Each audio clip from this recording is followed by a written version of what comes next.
why you wouldn't survive a week without soap, medieval hygiene, and more. There is something oddly comforting about thinking of the past while lying in the quiet stillness of night. Perhaps it's the knowledge that the people who came before us lived lives full of routine and rhythm, lives built on repetition, necessity, and long stretches of ordinary days.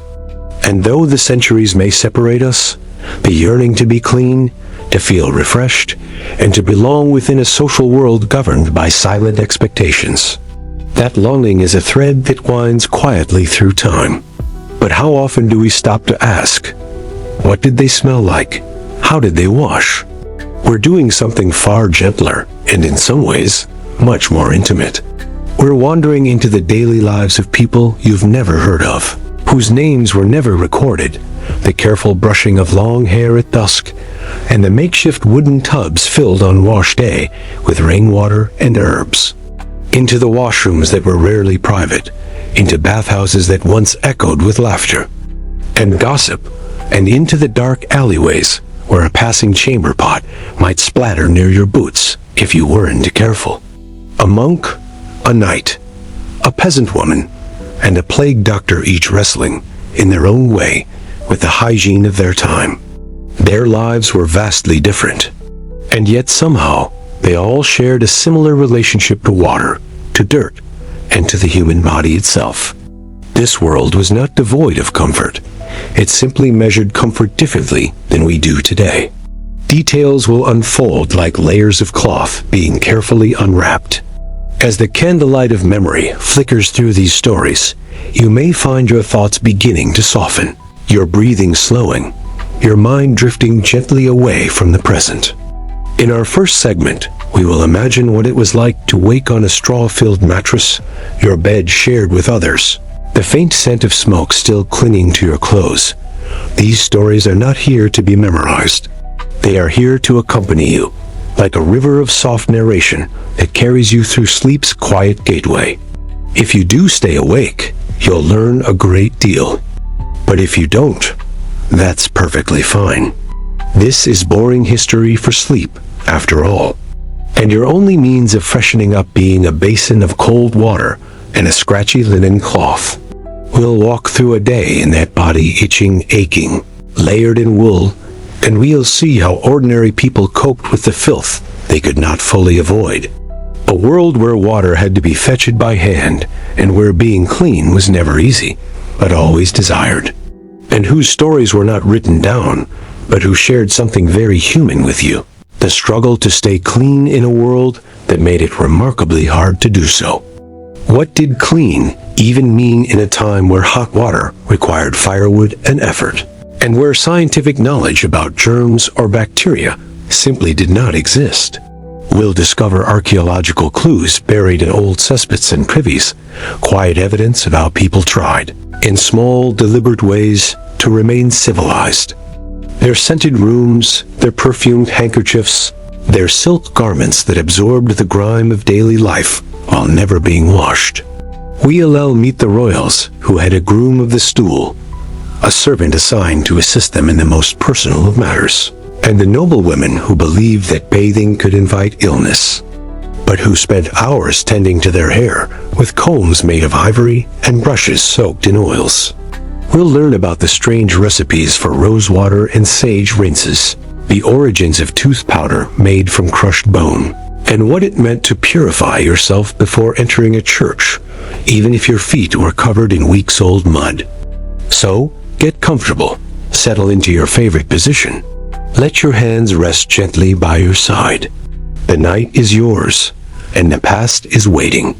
You'll meet a noblewoman who never once lifted a sponge to her own skin, and a peasant woman who scrubbed her children with harsh soap made from ash and animal fat. And together, we'll explore the small rituals of washing hands before prayer, even if those hands hadn't touched soap in months. Tonight, we will drift slowly into a world that may surprise you, not because it was dramatic or filled with chaos, but because it was, for most people, so inconveniently real. A world where running water was an extravagant dream, where soap was sometimes feared, and where staying clean wasn't just difficult, it was nearly impossible. This is a journey into medieval hygiene. Now, when you think of the Middle Ages, your mind might wander to knights and castles, to queens in tall headdresses or peasants trudging through muddy lanes. In tonight's episode, we're not diving into wars or politics.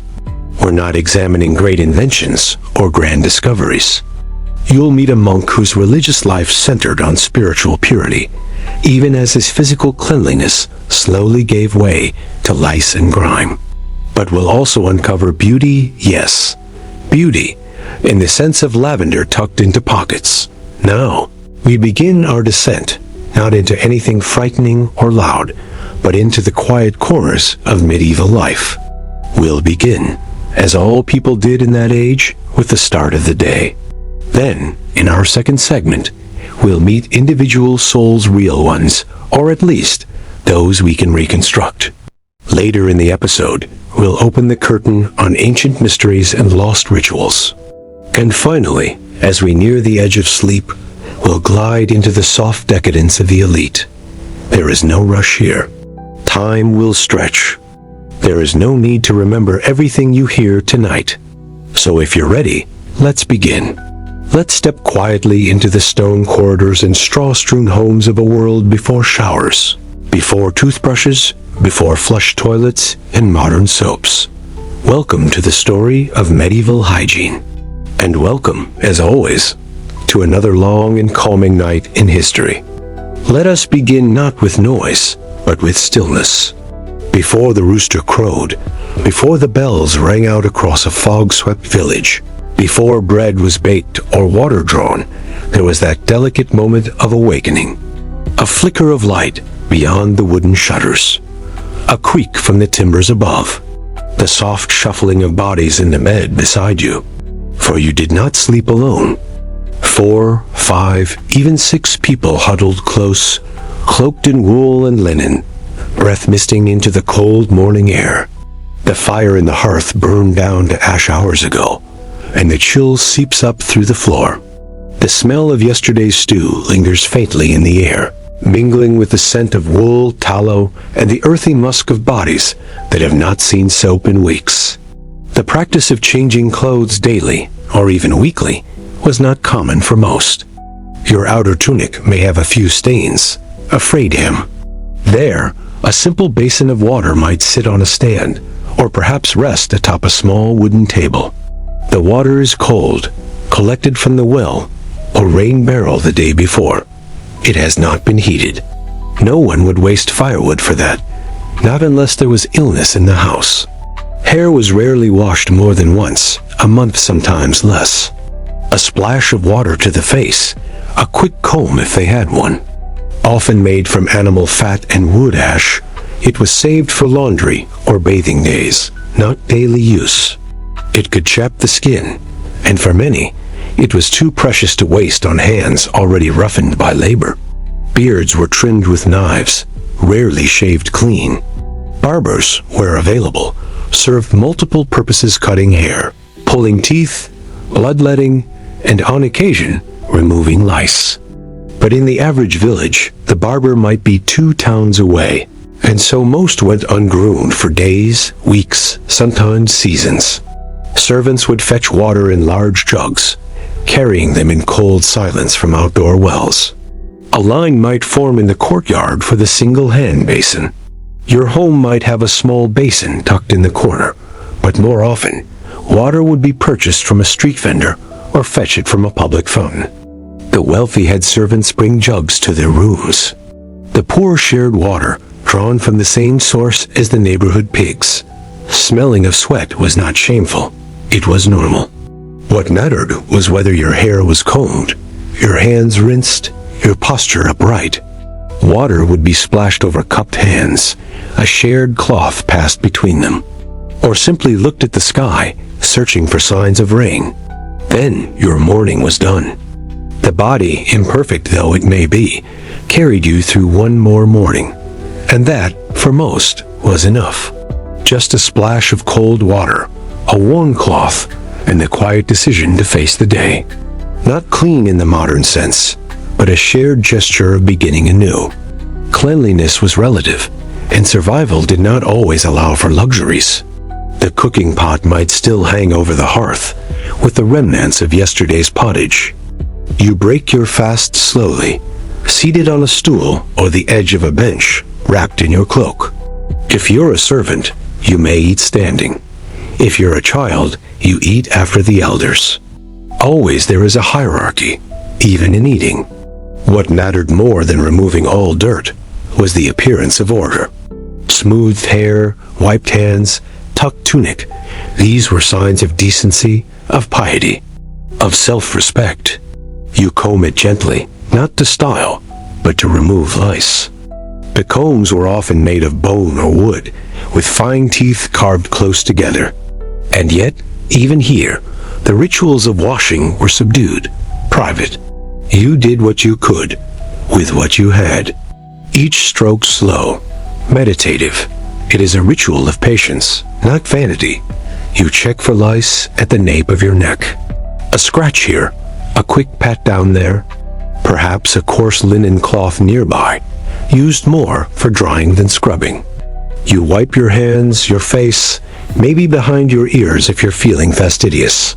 And that, for most, is the extent of morning hygiene. And then, quietly, you begin the process of preparing for the day. The bed itself was no more than a wooden frame, or often just the floor. The mattress? A tick stuffed with straw or rushes, flattened over time. No springs, no memory foam. Just the faint crinkling sound of straw as you shifted in the dark. Whether you were a peasant in a one-room cottage, a traveling merchant resting at an inn, or even a middle-class city dweller with a modest home to your name, the bed was rarely yours alone. Some chew on mint leaves or wipe the teeth with cloth. Breath freshening, that was done with herbs or wine. And even that, only on rare occasions. Entire families shared a single straw-stuffed mattress. Sometimes 2 or 3 beds for an entire house. Sometimes just one, depending on the season, your means. Life does not begin with urgency. You listen. The rooster may crow soon, or perhaps you'll rise when you hear the bell from the monastery nearby. Or maybe your morning begins with no signal at all, just the tug of obligation, or hunger, or habit.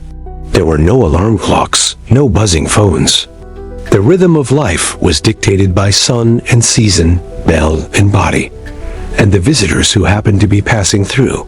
In the depths of winter, it was a source of warmth. Now imagine this. You are waking just before sunrise. The air inside your home is damp and still. No one rushes out of bed. Instead, your eyes adjust slowly. You shift under the covers, careful not to disturb others. Once you rise, you sit on the edge of the bed and reach for your garments, often the very same ones you wore the day before. The question, of course, is, how did you get clean? And the answer is, slowly, and only somewhat. You begin by walking to the corner of the room, if you are lucky enough to have a private corner. You dip your fingers into the water and splash it on your face. The cold startles you awake. There is no soap, no fragrant cleanser. There is no toothbrush, no toothpaste. Instead, you might rub your teeth with a twig, perhaps a sprig of sage, if you are fortunate. If you are a woman, you may take a moment to braid your hair, to tuck it beneath a wimple or kerchief. Men might do less. Hands are rinsed again before meals. This was both a custom and a necessity. But soap, real soap, was scarce and harsh. So people relied on water, on cloth, on habit. And while to modern eyes this may seem dirty, primitive, even it was simply a different standard. After your brief wash, you might prepare a bit of food, a crust of bread, a bit of cheese if you had it. In larger households, the morning was noisier. More people, more routine. In the cities, things grew more complex. If you lived in London or Paris or Florence, you might rise to the distant clang of church bells echoing through stone streets. City mornings were filled with sound, Carts rattling over cobblestones, shutters creaking open, dogs barking, vendors shouting. Clothes were inspected for fleas, repaired with thread, worn again. A fresh tunic was not expected. You may have whispered a prayer, or listened to a psalm. No skincare routine, no scented shower gel, no toothbrush, no deodorant, and yet there was a kind of peace in it. A rhythm, a certainty. The body, imperfect though it may be, carried you through one more morning, and that, for most, was enough. Let us now drift deeper into the quiet rituals of daily life, not the ones spoken about over supper, or recorded in ledgers, or sung in the verses of a wandering minstrel, but the silent, necessary ones. The business of the body, which everyone shared, yet few ever spoke of aloud. And how did people relieve themselves? You may have wondered already, where did they go? In a world without modern plumbing, without porcelain thrones and silent flush mechanisms, where did all the waste go? The answer, much like the time itself, is both surprisingly clever and deeply inconvenient. Let's begin with the most modest of settings, the village cottage. There were no seats, no privacy, no buttons or levers. Just you, the cold air, and the faint echo of movement in the dark. But more often, you stepped out the door, lifted the pot, and tipped it carefully into the open street or over the fence into the communal alley. In winter, the air bit at your legs. In summer, the scent rose more quickly than you'd like. You did what was necessary, wiped with whatever was on hand, sometimes a rag, sometimes moss or straw, and you returned to bed. One carried a cloak, not just for warmth, but for protection. And one wore boots with thick soles, for reasons you might now imagine. In a small home, there was rarely space for anything as grand as a toilet. Instead of a chamber pot, or in addition to it, there might be access to a privy. The hearth, the sleeping mat, the chest for storing clothing. These filled the single-room space. It was a simple wooden seat, set over a pit or shaft. Sometimes there were multiple holes side by side for communal use. There was no separation, no curtain, no door lock, but they were necessary. Without them, cities would drown in their own waste. And so, they moved like shadows unseen, underpaid, unspoken of. Built into the wall of a castle or tower, it was a small stone or wooden alcove with a hole in the floor. The waste dropped down a chute, sometimes directly into a moat, sometimes into a pit, and sometimes, regrettably, onto the path below. But more often, the waste collected below. It was out of sight, though never quite out of smell. Gong farmers were paid to clean out cesspits, to haul human waste by the bucket, often at night, and to transport it to designated dumping grounds outside the city walls. That is a quiet truth rarely acknowledged. To our modern noses, it may seem unpleasant, but to them, it was simply the scent of life.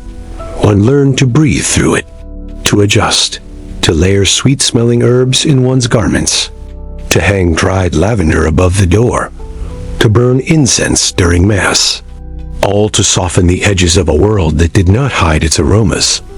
These were called kennels, though no dogs drank from them.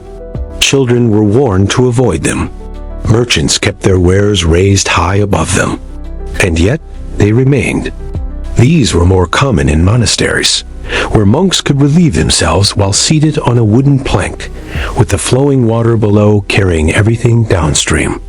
It was an elegant, if imperfect, solution.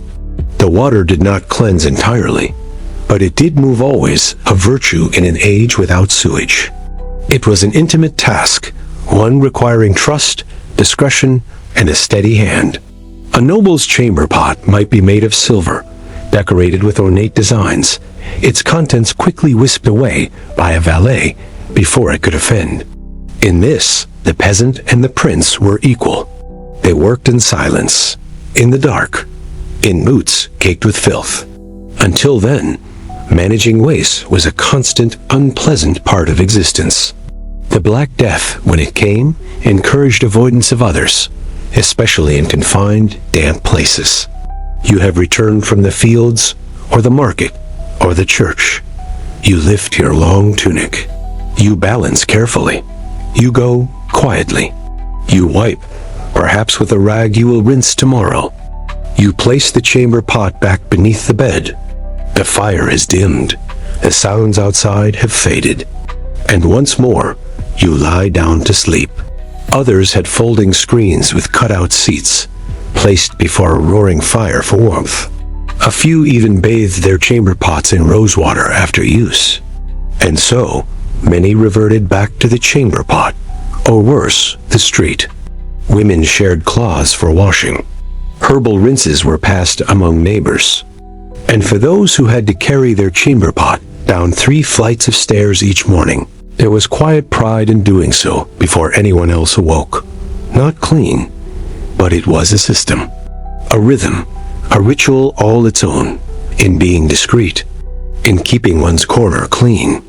Privacy, as we understand it today, was not a priority in medieval sanitation, with indoor plumbing and soft toilet paper, and perhaps even a lavender candle flickering nearby. You do not have to shout before flushing. You will not be rained upon from above, and no one will wake you at dawn to empty a pail. And so, most families relied on the chamber pot, a humble, often tin or ceramic bowl, kept discreetly beneath the bed, near the door, or by the fireplace. It was unremarkable in appearance.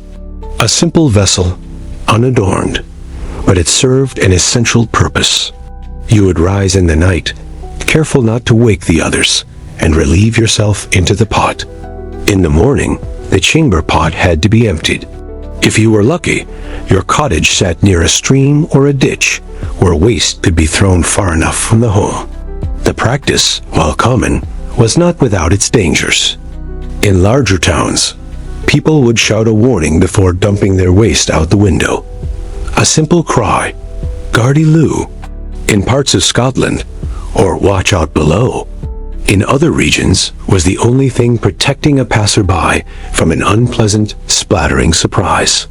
And it did happen, frequently, which is why walking through a medieval city required more than awareness. It required timing. One never strolled close to the walls. One watched the upper windows. In wealthier homes, those of merchants or clergy, minor nobility, or senior tradesmen, the toilet arrangements were slightly more refined. A privy was a small structure, detached or built into the corner of a home. The pit beneath would fill slowly, over weeks or months, and when it did, someone had to empty it. That someone was often a gong farmer, an occupation few remember today, but one which played an oddly noble role in maintaining urban life. The scent, as you might imagine, lingered. They were not well liked, these men. In some places, communal latrines were built over rivers. The word garderobe might sound elegant today, evoking wardrobes and chambers and French refinement, but in the medieval context, a garderobe was quite literally a toilet closet. Castle defenders knew better than to stand too close to the walls. In some cases, the chute was angled to allow for flushing with buckets of rainwater, or to let rain wash it away. And speaking of smell, let's pause for a moment here. Medieval life smelled different. The mix of bodies, animals, food, firewood, herbs, unwashed garments, and yes, human waste, it formed an olfactory landscape entirely unlike ours. Now, returning to the business of going. In cities, public latrines were sometimes made available, but rarely free of risk. Disease spread easily in shared spaces. In places like London, open sewers ran down the center of some streets shallow, narrow channels where rainwater and refuse mixed in slow rivulets. It would take centuries before true plumbing emerged in European cities. But even in these grim routines, there was care. Parents taught their children where to go and how. The wealthy, of course, had more elaborate arrangements. In castles and manor houses, servants known as stool attendants, or even the famed groom of the stool, were responsible for assisting their lords and kings in relieving themselves. And yet, beneath the polish, it was the same business. No one was exempt. No matter how many rings you wore, or how fine your cloak, the body obeyed no title. There are stories, some perhaps exaggerated, of nobles who had toilets built beside their beds, separated only by a curtain. These were gestures of refinement, not sanitation. In the end, the waste still had to be carried, the pit still had to be dug, and the world continued to turn. So now, imagine again. It is evening. Tomorrow, it will begin again. Not glamorous. And now, as your breath begins to slow and your thoughts drift softly outward, remember this. You are lying in a clean bed, in a clean home. History, for all its charms, is best observed from a distance. When warm water was a luxury and cleanliness came with caution. Close your eyes now, if they aren't already. Breathe slowly. The scent is faintly earthy. Perhaps a sprig of thyme or mint has been added, or a handful of soapwort steeped in a linen bag. The fire nearby crackles softly. And though the air is chill, the space around the tub is still. Quiet. You are alone, or nearly so. And picture this. A wooden tub, low and round, stands in the center of a stone floor. Steam rises gently from the surface of the water.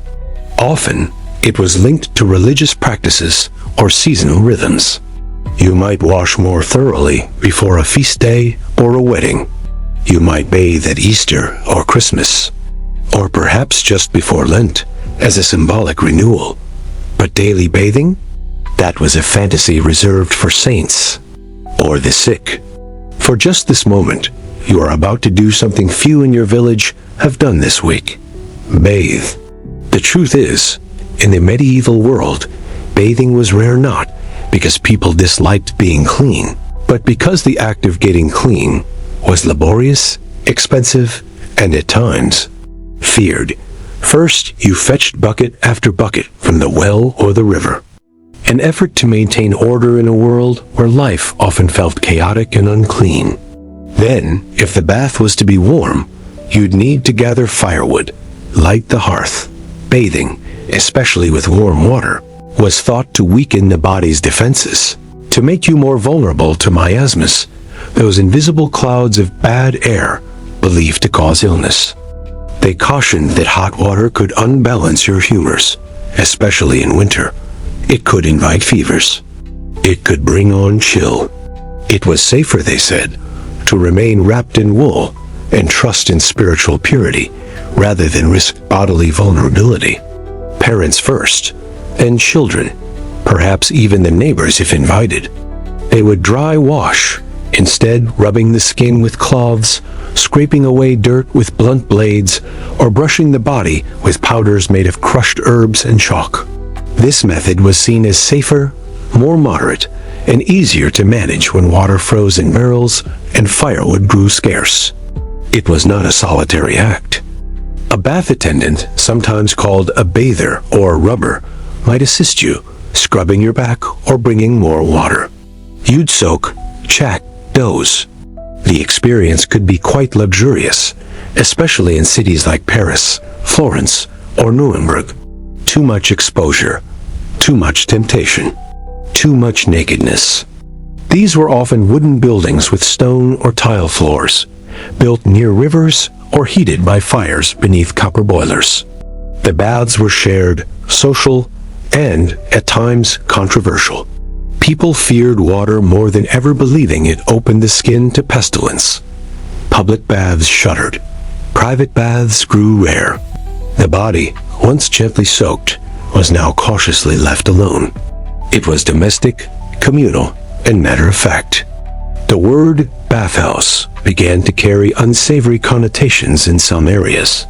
Since washing it was risky, many rubbed the scalp with herbs, rosemary, mint, sage, and then combed carefully to remove lice and dandruff. Some powdered the hair with scented chalk.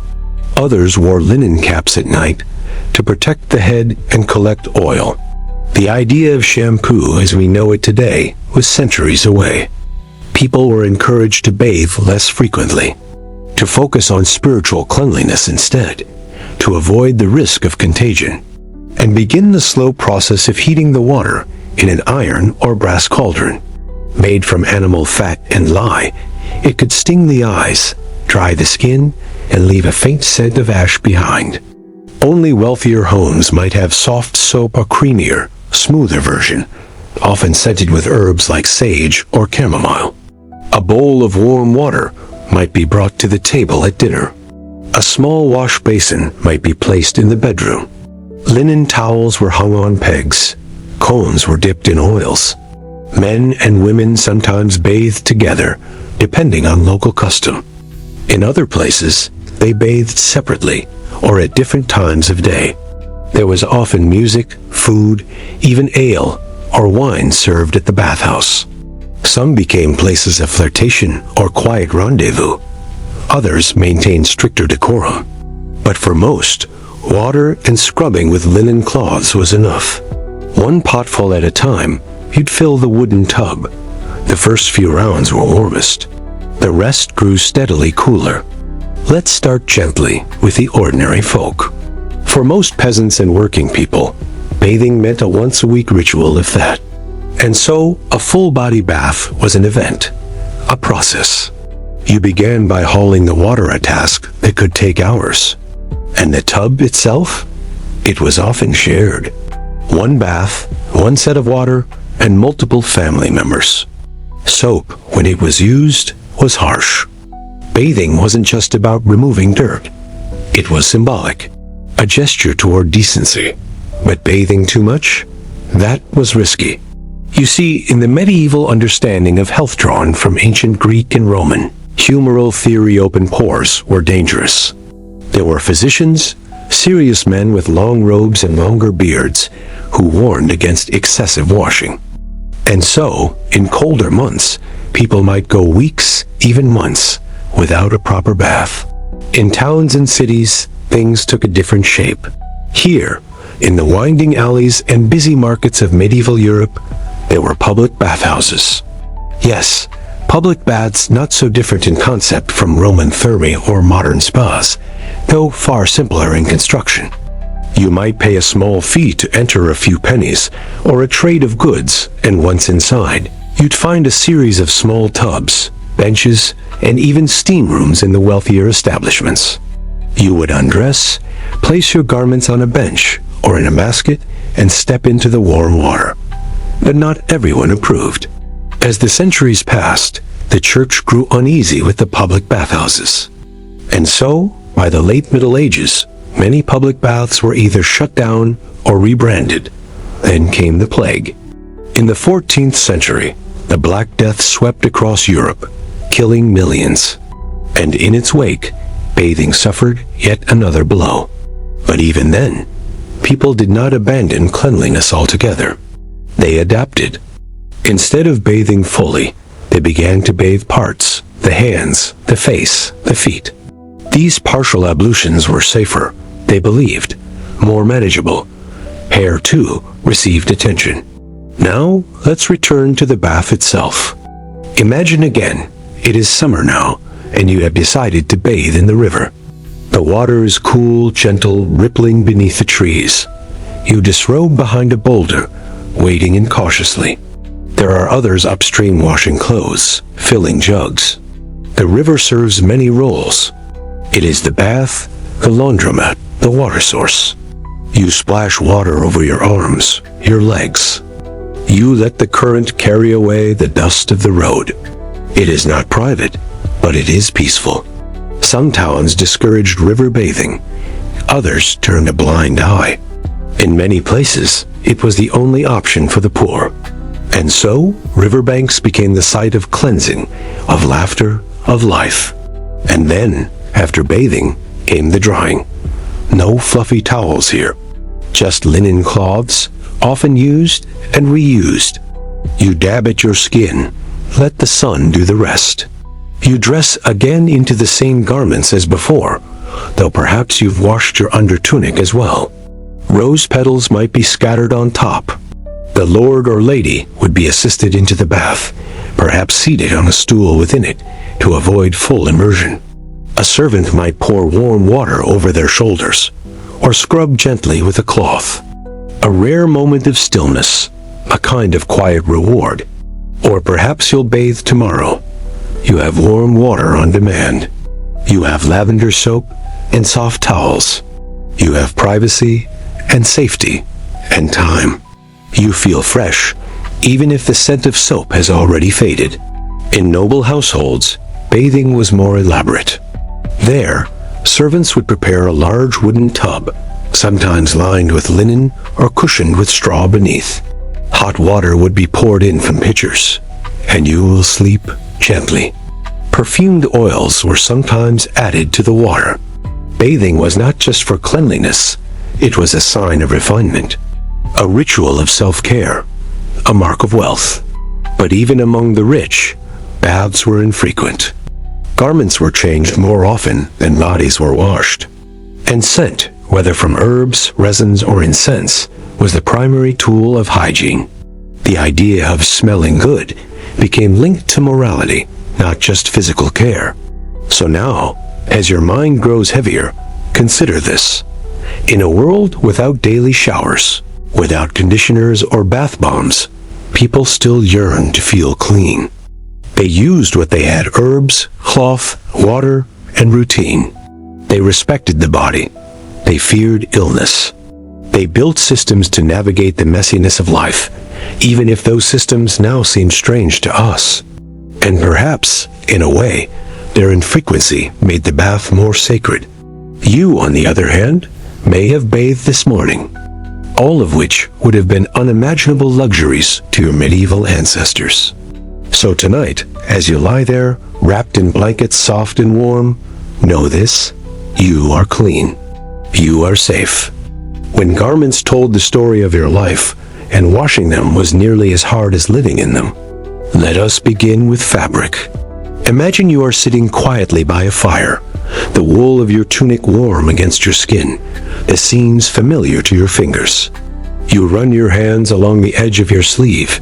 There's a small tear there, mended weeks ago with uneven stitches.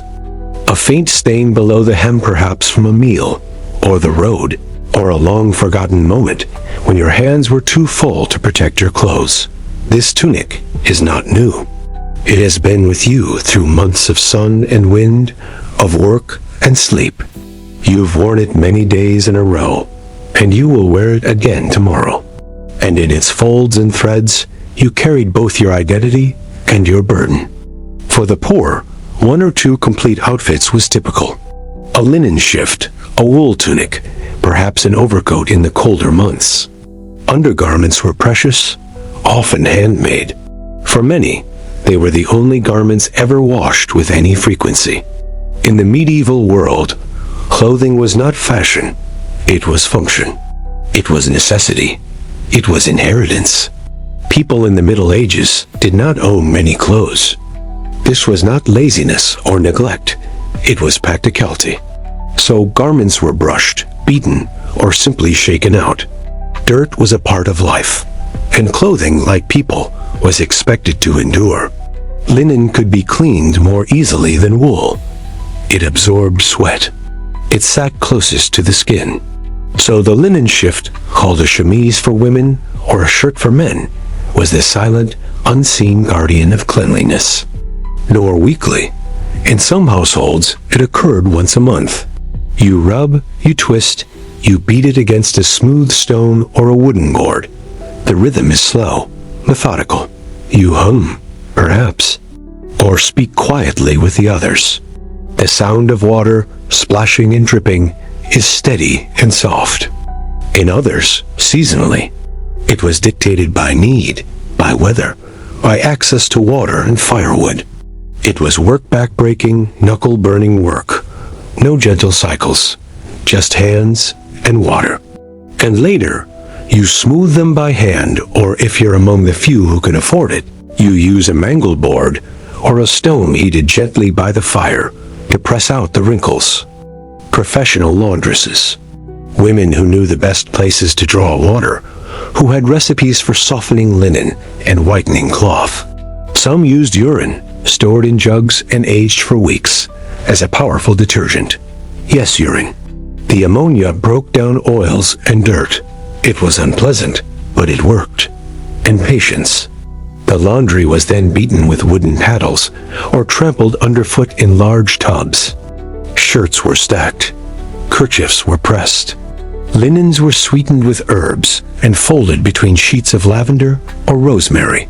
You carry them in a wicker basket to the riverbank or to the communal washhouse, if your village has one. Embroidery frays. The color fades. Buttons are lost. Laces wear thin. But no one expects perfection. A clean shirt smells of smoke and lye. That is enough. Alongside other women, you kneel beside the water, sleeves rolled, skirts tucked. Your hands are already numb from the cold. They were rarely washed. Instead, they were aired. It bore the burden so that outer garments did not have to.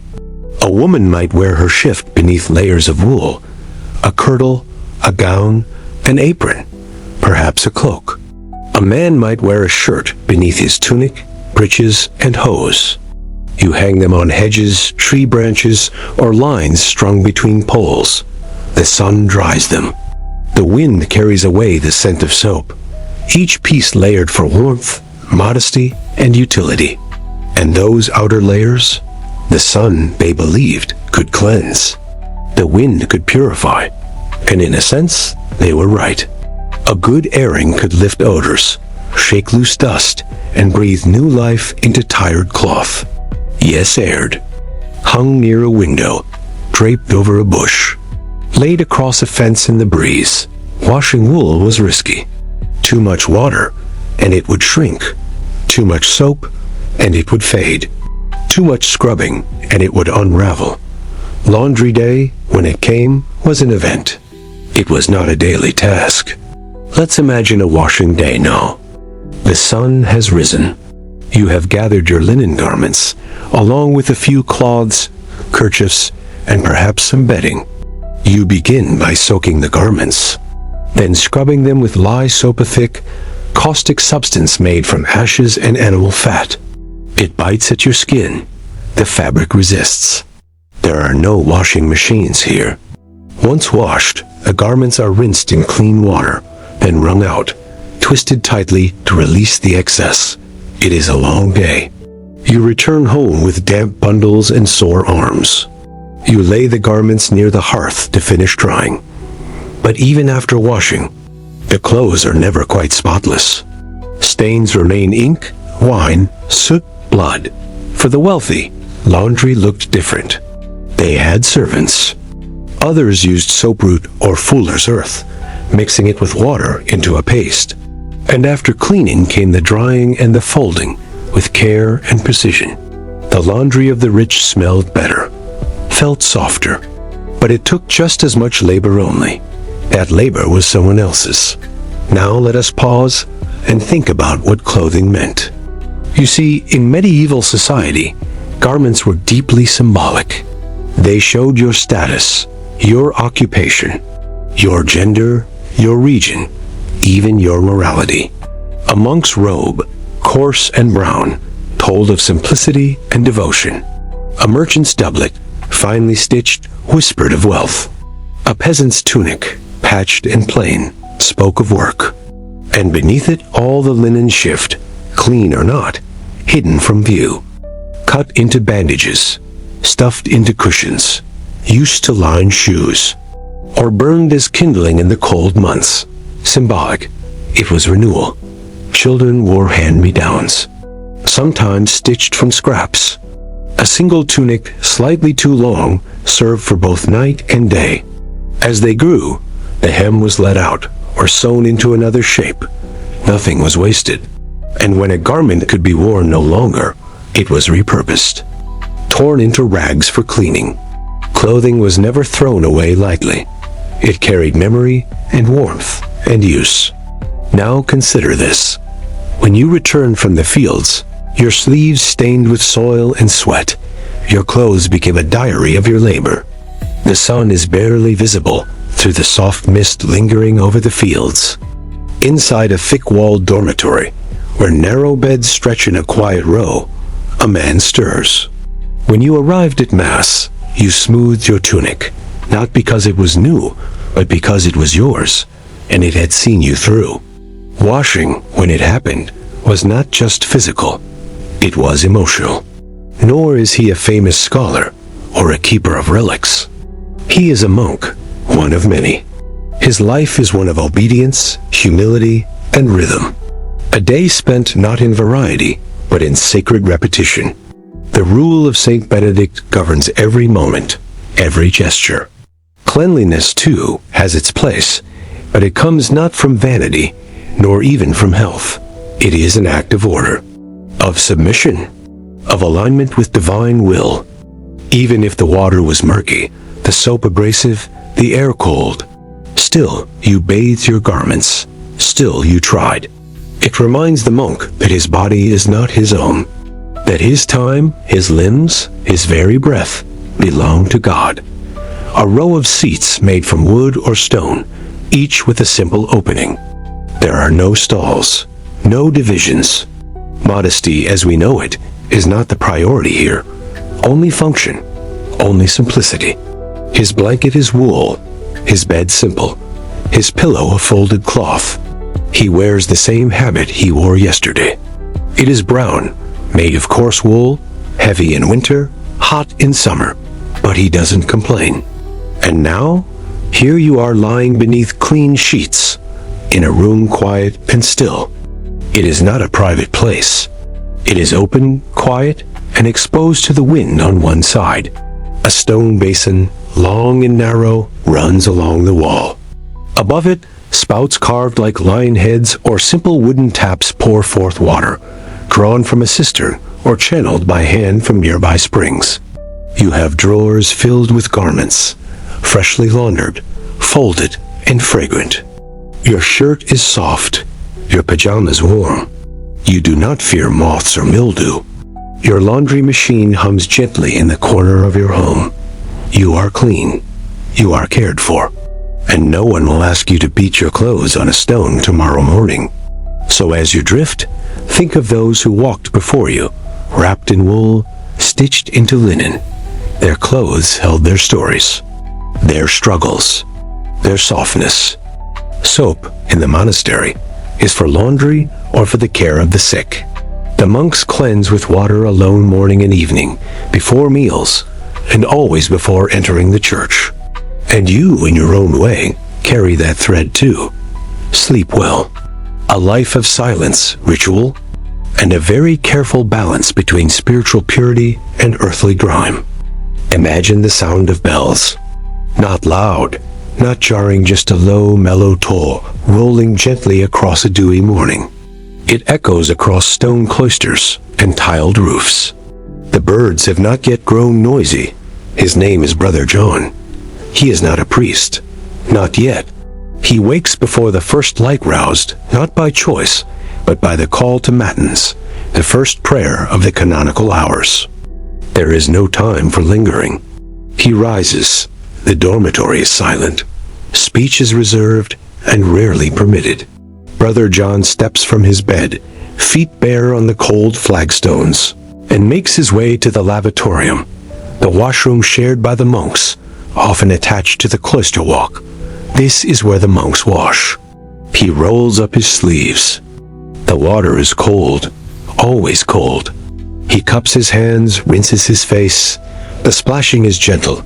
No soap is used. He wipes his hands on a cloth hanging nearby, shared, rough, and repeatedly washed by the lay brothers. This moment is brief, quiet, and though it is not thorough by modern standards, it is ritualistically perfect. He moves next to the necessarium, the monastic latrine, also known, more plainly, as the reredorter. It is a long, narrow building set perpendicular to the dormitory, sometimes built over a running stream. And yet, even here, there is grace. The monks are taught to give thanks for the body and its workings, to remember humility, even in this most human of tasks. The water is reused throughout the day, trickling into channels beneath the walkway. It is carried away slowly toward the garden or the fields. There are prayers for every act, even this one. Brother John relieves himself in silence, then rinses his hands again at the lavatorio. Now, cleansed in the way that matters most, he proceeds to the church for prayer. He pauses only for meals and for the labor of tending the herb garden. His hands grow calloused, his back aches. His feet, when he works in the garden, grow rough and cracked. He bathes only on special days, perhaps once a month, or before high feasts. The monastery has a bathhouse, small and spare, with a tub that is filled from the kitchen fires. It is not luxurious. It is not scented. It is simply warm. Matins, lauds, prime. These are the anchors of his day. Between these hours of worship, Brother John copies manuscripts in the scriptorium. The ink stains his fingers. His posture grows stiff, but through it all, there is a kind of peace. His clothing is never truly clean. The wool collects dust. On those days, Brother John disrobes quietly, steps into the water with reverence, and allows the warmth to soften the knots in his shoulders. He does not flinch from filth. He believes that caring for the body is caring for the soul. He scrubs gently with a cloth face, arms, underarms, feet, their hands washed, their feet anointed, no cologne. He passes the lavatorium once more silent now, save for the trickle of water. No razor.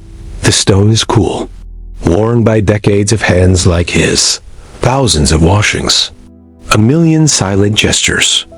But his soul, he hopes, shines with clarity. Their bodies wrapped in clean cloth. Death is not feared. It is prepared for. His outer robe remains unchanged, air-dried, perhaps, but rarely washed. There is no rush, but there is no indulgence either. Afterward, he dries with a linen towel, then dons a fresh shift, laundered by the lay brothers earlier that week. Yet the monks are not unclean. They are clean in order, in discipline, in form. He did not wear silk, but he lived a life of quiet, deliberate care. A man whose days are spent training, inspecting, riding, and occasionally fighting. Meals are taken in silence. Before and after, hands are washed again. The lavatorium is busy during those hours. The ritual repeats. In winter, the water stings. In summer, it offers brief relief, but always it centers him. His linen shift clings faintly to him. He slept in it, as he does most nights. It is not clean. Instead, he moves to the corner of the room, where a basin waits filled with water that has gone cool in the night. It smells faintly of smoke, of salt from sweat. It has not been washed in some days. The fire has burned low, and the air is cool. Another cycle. Another chance to be clean, not in flesh alone, but in heart and in habit. And when illness comes, and it does, the monastery becomes a place of both prayer and care. The infirmary has its own washroom, its own rules. The sick are bathed more often. Their linens are changed weekly. It is not sleek, polished, or light. It is a burden, a second skin of metal, leather, and padding that must be carried with every breath. He runs his fingers through his hair, which is coarse and tangled. He scratches the side of his beard. Then, with a quiet grunt, he stands upright. Not bold, but steady. Somewhere, a rooster has crowed, but it is distant, muffled by the heavy walls of a manor house built of stone and oak. Inside, beyond the rush-strewn floors and timber-bird beams, a man is waking. Herbs are applied: rosemary for cleansing, lavender for scent, sage for protection. Brother John assists when he is asked. He brings hot water from the kitchen, steams the linens, boils the rags used for compresses. He has known monks who died quietly in their beds. And so, the rhythm of life continues. Wake, wash, pray, work, wash again, sleep. There is no mirror in Brother John's cell. Sometimes, in the cool of the evening, he walks the cloister path. The scent of crushed thyme rises from the stones. The sky fades to gray. He touches the rim of the basin. He breathes in, then turns back toward the church. The bells will ring soon, and with them, another prayer. And now, as your eyes grow heavy, imagine Brother John once more. A man whose life was not exciting. A man who found holiness in washing his hands, in scrubbing a floor, in lifting a pot of water for an elder. He did not bathe often. And you, in your quiet way, are doing the same, slowing down, listening closely, breathing deeply. There is holiness in that too. Sleep now if you can. A noble calling clad in steel, and soaked in discomfort. The morning is young. A pale sky stretches over the fields. Mist clings to the earth like wool. He is not alone in the room. His squire sleeps on a mat near the door, but the space is private, large by the standards of the day, and filled with the earthy scent of leather, iron oil, and old wool. The man in the bed is named Sir Godfrey. He is a knight. Not a myth, not a shining symbol from a child's tale, but a man of status, responsibility, and routine. His world is heavy. He sits up slowly, stretching beneath the woolen blanket. But it is serviceable. He swings his legs over the edge of the bed and stands. His feet find his leather slippers. He does not speak. There is no soap. Sir Godfrey does what so many others do. He cups the water, splashes his face, wipes his hands. Today, there is training to be done. And with that comes the armor. Now, armor in the medieval world is not a costume. Sir Godfrey's squire helps him dress. First, the gambeson, a thick, quilted tunic of stuffed linen, worn directly over the shirt. It is meant to soften the blow of blades and the bite of steel against skin. Then the hauberk, the chainmail shirt that drapes down to the thighs. Each ring painstakingly linked, each pound felt across the shoulders. It is lifted over his head like a heavy cloak. It stinks faintly of iron and sweat. The squire secures it with a belt. But it is hot. It holds heat like an oven. And in summer, it clings to the body with wet insistence. Next come the liershos for the legs, sometimes made of mail or padded wool. Boots, greaves, pauldrons, gauntlets, the armor mounts, piece by piece. By the time Sir Godfrey is fully dressed, he carries more than 60 pounds of gear. His movement is stiff, but steady. Underneath it all he itches. The gambeson, despite its usefulness, traps moisture. It chafes under the arms, behind the knees, around the collar. Lice, once introduced to such an environment, rarely leave. Sweat pools at the base of the spine, beneath the helm. When he removes his gloves, the insides are damp. Not from water, but from the simple, ceaseless act of wearing armor. Bathing is rare. Once every few weeks, perhaps. He represents his lord, his land, his lineage. His tunic must be neat, his armor polished, his sword sharp. The world becomes dim, tunneled. Breathing becomes louder, closer. Dirt on the hands may be overlooked, but not rust on the blade. Not because he dislikes it, but because the effort is monumental. He cannot scratch the itch beneath his shoulder. He can only endure. Armor must be removed, linens gathered, water heated. A wooden tub assembled, often in the hall itself. He drinks slowly. His squire brings water, wipes his brow, inspects the straps. Still, he lifts it and sets it upon his head. He must sit awkwardly while a servant pours water over his shoulders. Soap, if available, is harsh. He scrubs quickly, then dries with coarse cloth. The process takes hours. It leaves him drained. And so, most days, he contents himself with a cloth wiped down. A basin, a cloth, a moment alone. It is not comfort. It is maintenance. And yet, his appearance matters. He is a knight.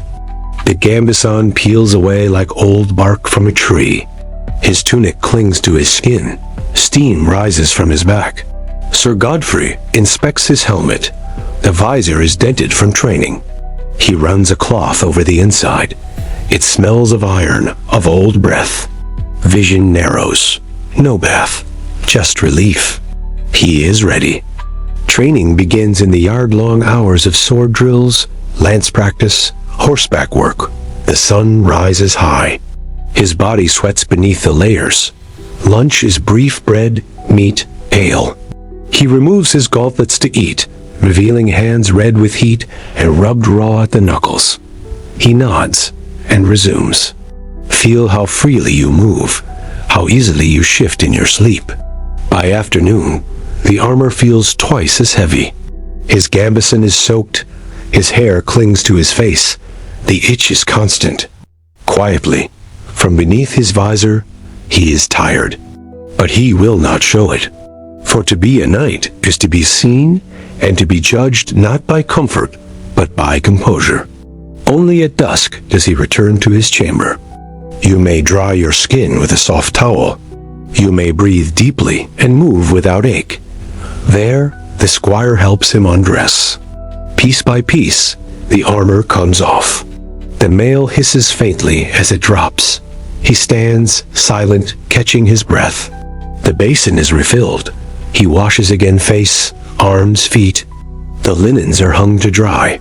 His sword is oiled, his gear inspected. Tomorrow, it will begin again. And yet, beneath it all, he is not unhappy. This is his life. He rides through forests, speaks at court, defends the helpless, holds land. He is respected. He has purpose. And he accepts the itch, the sweat, the grime as part of the price.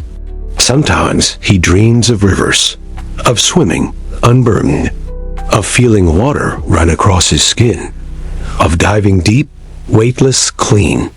But he wakes always to armor. And now, as you lie still, warm beneath your sheets, breathe deeply. You are not wrapped in mail. You wear no helm. There is no squire to remove your boots, no gambeson soaked in heat. And tomorrow, when you rise, you may shower in warm water. Sir Godfrey could not, but he would nod in approval. Sleep well and without armor. In a world of earth and ash, the quiet heroism of washing what could be washed. There is dew on the grass this morning. The kind of dew that clings, soft and heavy, to the hem of a woman's skirt as she steps outside, basket in hand. And the smoke from a dozen hearths curls slowly into the crisp morning air. It is quiet, still, but already the day is moving. The sky is pale blue, without cloud. The chickens have begun to fuss. The pigs snort softly in their pen. Her home is small, one room, perhaps two, built of wattle and daub. The floor is beaten earth. The walls are patched with straw. The hearth, always the center, still glows with the last of last night's embers. Agnes is awake. It is not far, but the walk is not the challenge. It's the weight, 40 pounds more or less, once full. Enough to feel in the shoulders, in the spine. She always is, long before the sun warms the thatched roof above her head. Her children sleep nearby, tangled in blankets. Her husband is already at the edge of the fields, bent beneath the weight of a wooden hoe. Agnes begins with water. She lifts the wooden pail, balanced with a worn leather strap, and walks the familiar path to the well. She does not complain. Water is needed for the stew, for the animals, for the morning rinse, and for the washing. To remove the haze of sleep, the dust of the hearth, the ache in her jaw from grinding grain late into the night. She has two shifts one she wears. One she washes when the weather permits. Her outer garments are wool, coarse and heavy.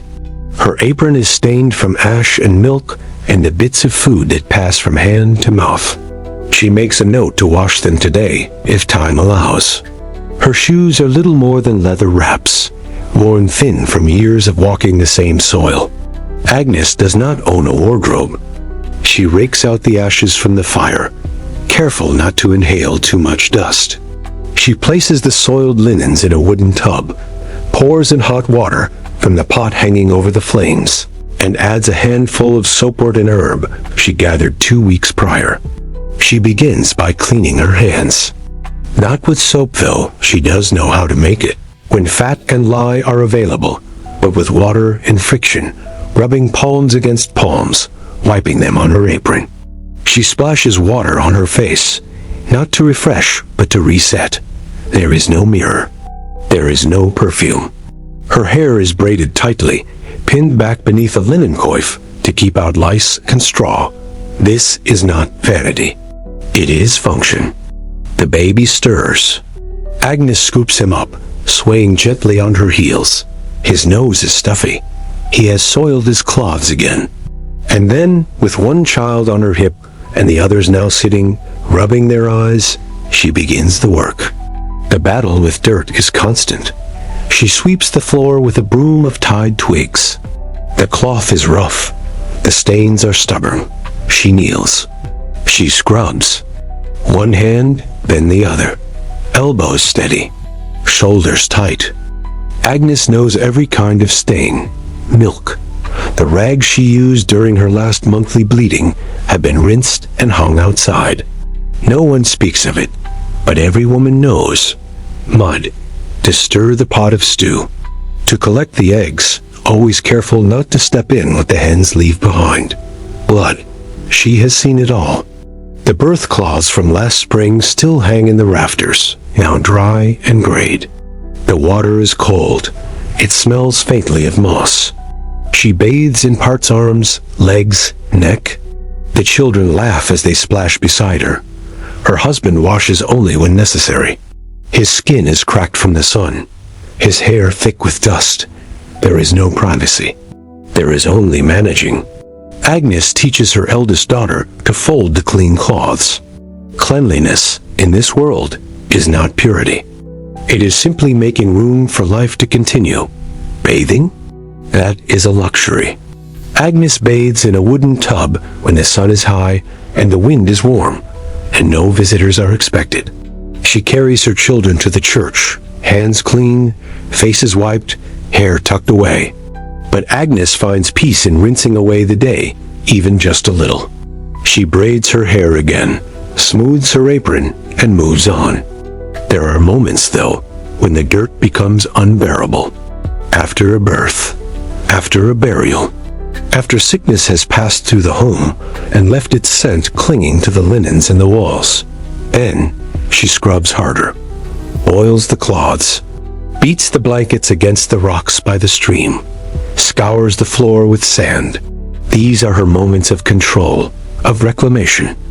In a life where she owns so little, her cleanliness is her quiet protest against decay.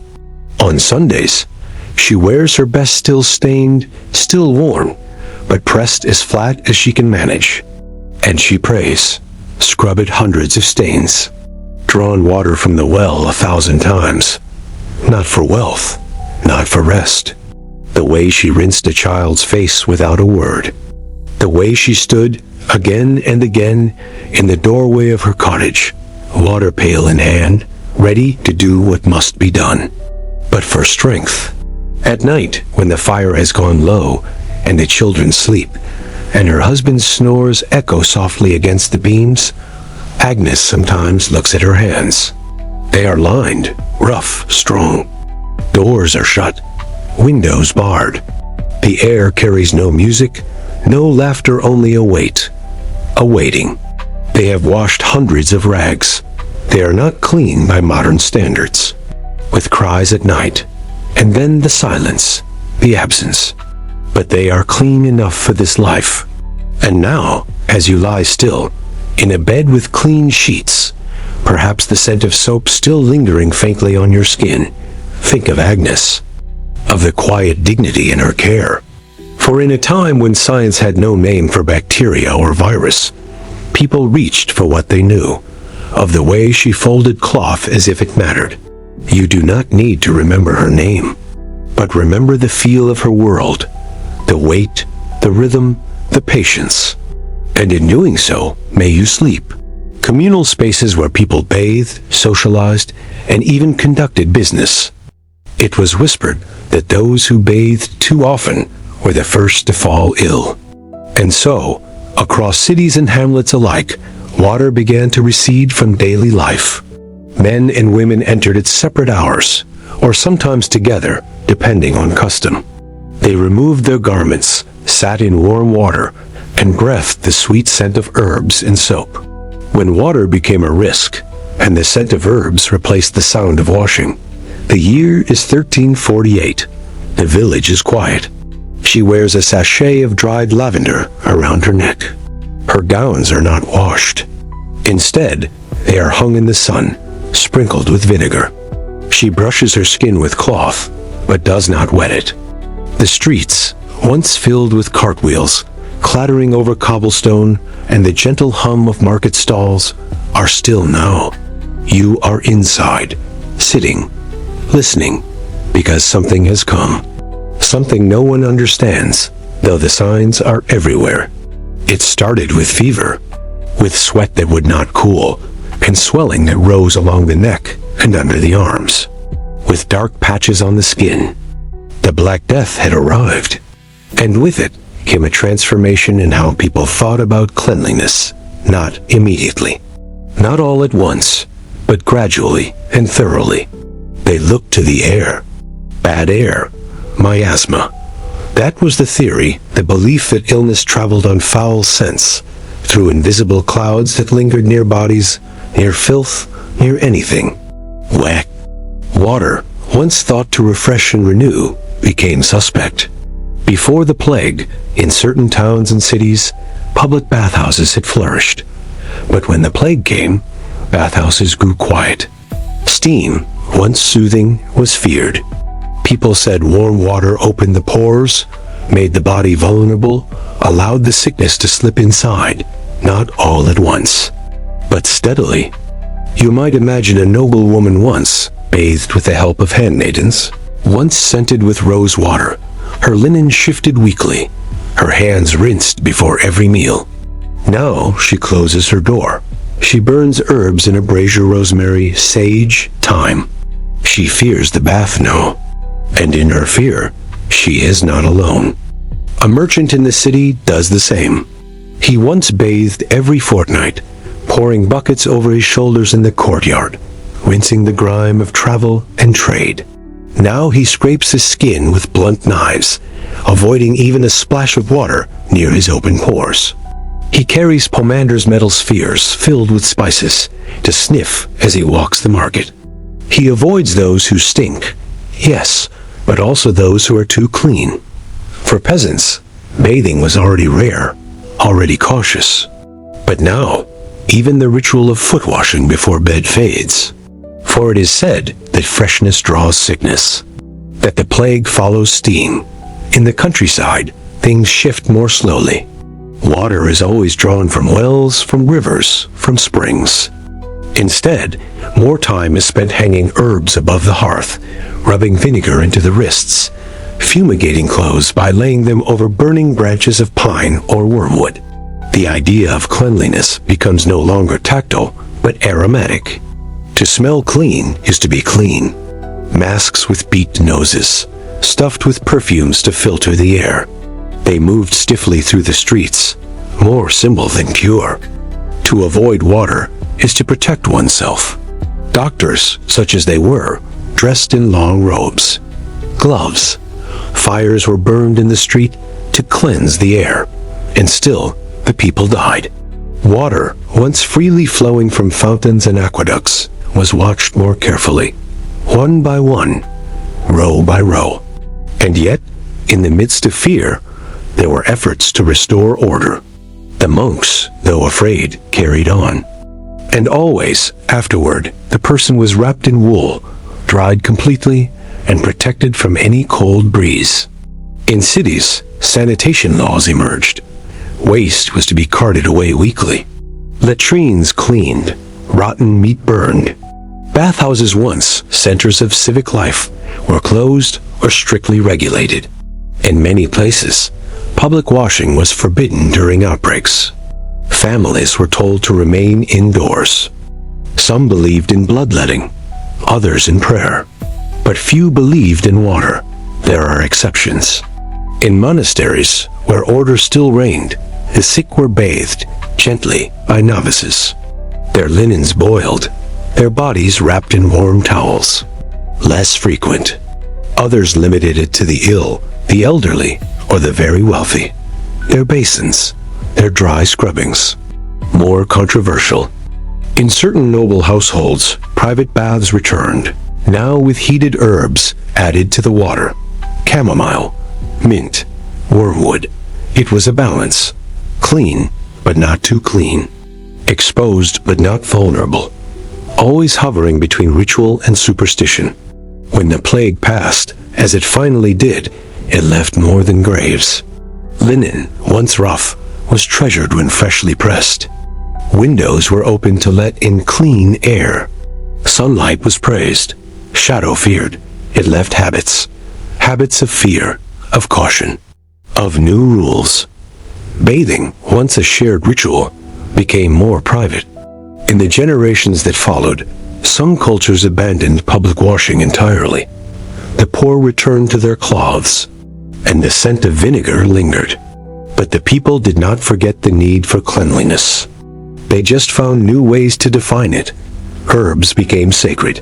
The very definition of hygiene shifted from what was felt to what was avoided. And so, an entire century was shaped not by washing, but by not washing, by resisting water, by fearing it. Now, you lie in a room where warm water waits behind a faucet, where soap is soft and fragrant, where towels are thick and clean. You live in a world that understands microbes, bacteria, transmission. You know to wash your hands, to rinse away the day, to let the water carry your weariness down the drain. You do not fear the bath, but long ago, others did. And though their fear was misled, it was also sincere, born from grief, from desperation, from the need to find some way to survive. Tonight, you are safe. Your skin is clean.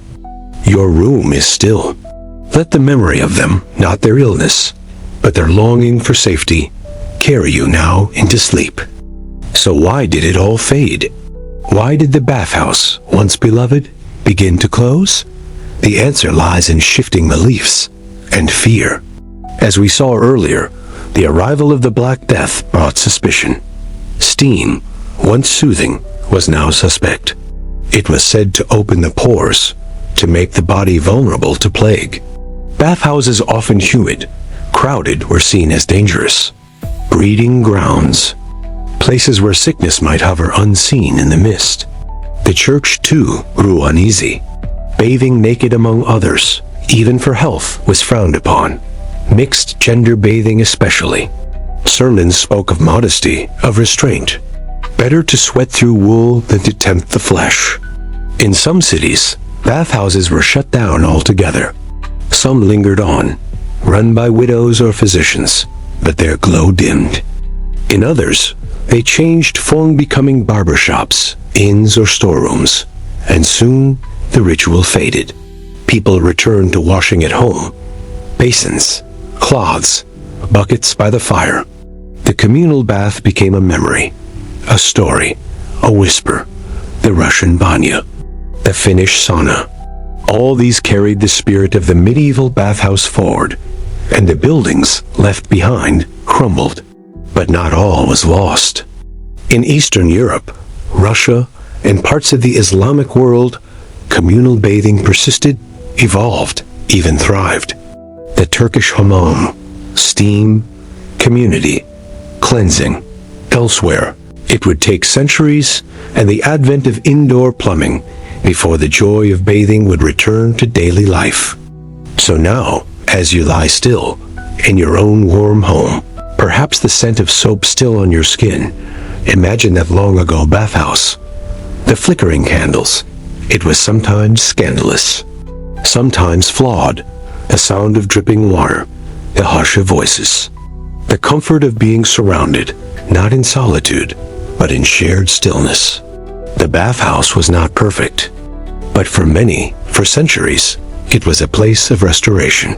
They noticed the body, its musk, its change with the seasons, its quiet presence.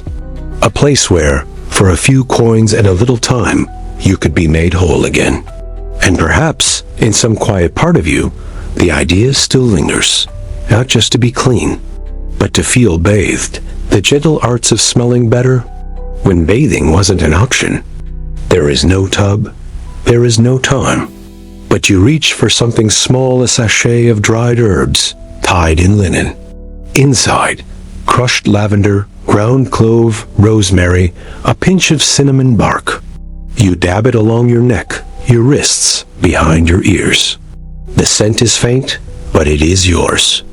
There are some mornings in history that begin not with a splash of water, but with a sprig of sage, or the soft crush of mint leaves between fingers, or the gentle dusting of chalk along the collarbone.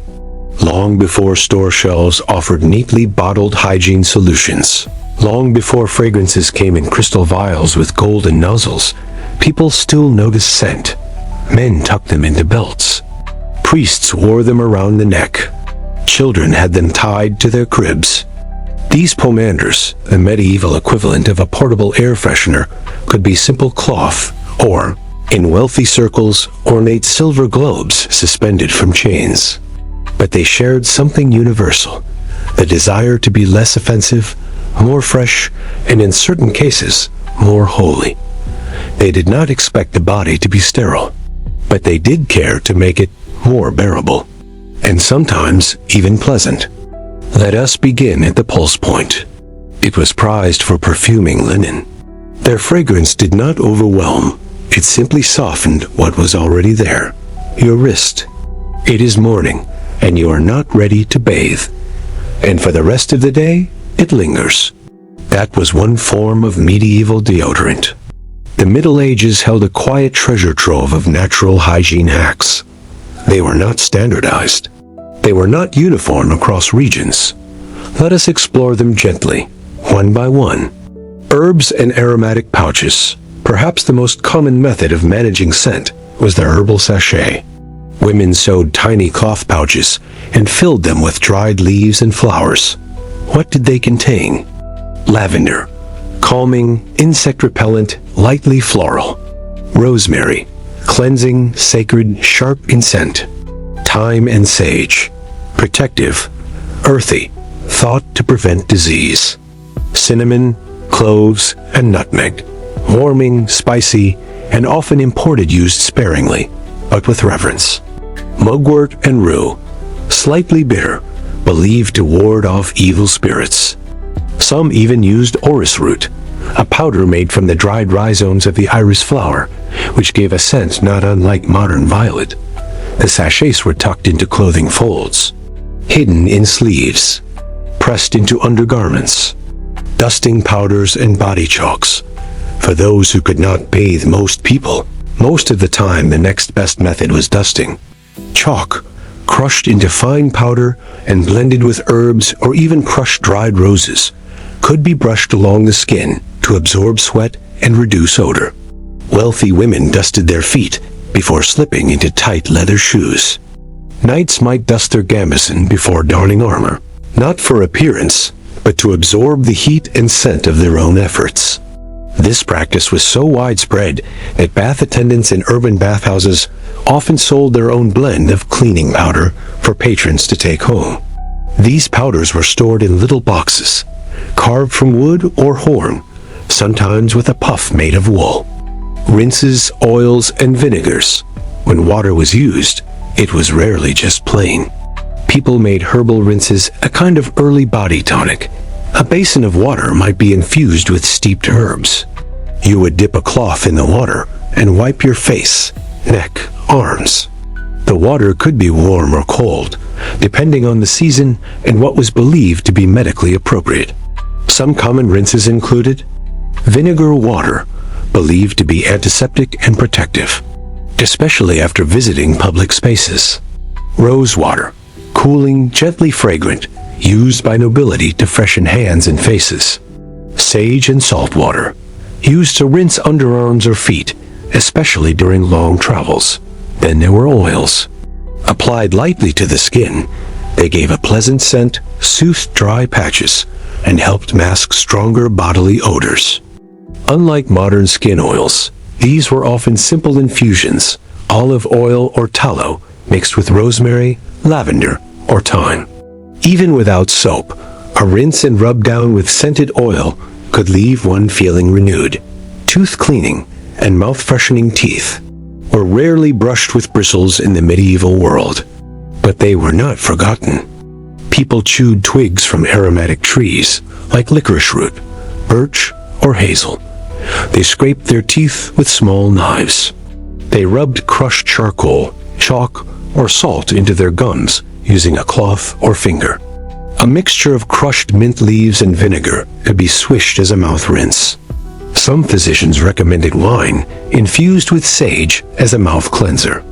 Bad breath was noted, and efforts were made. Some records even mentioned chewing fennel seeds, parsley, or aniseed after meals, an early form of the breath mint. Wealthier individuals might have oils scented with marjoram or clove rubbed into their scalps before a feast. Hair and scalp cleanliness could be difficult to manage, especially in a world where lice were ever present and bathing rare. So people combed was what you wore, and combed, and combed.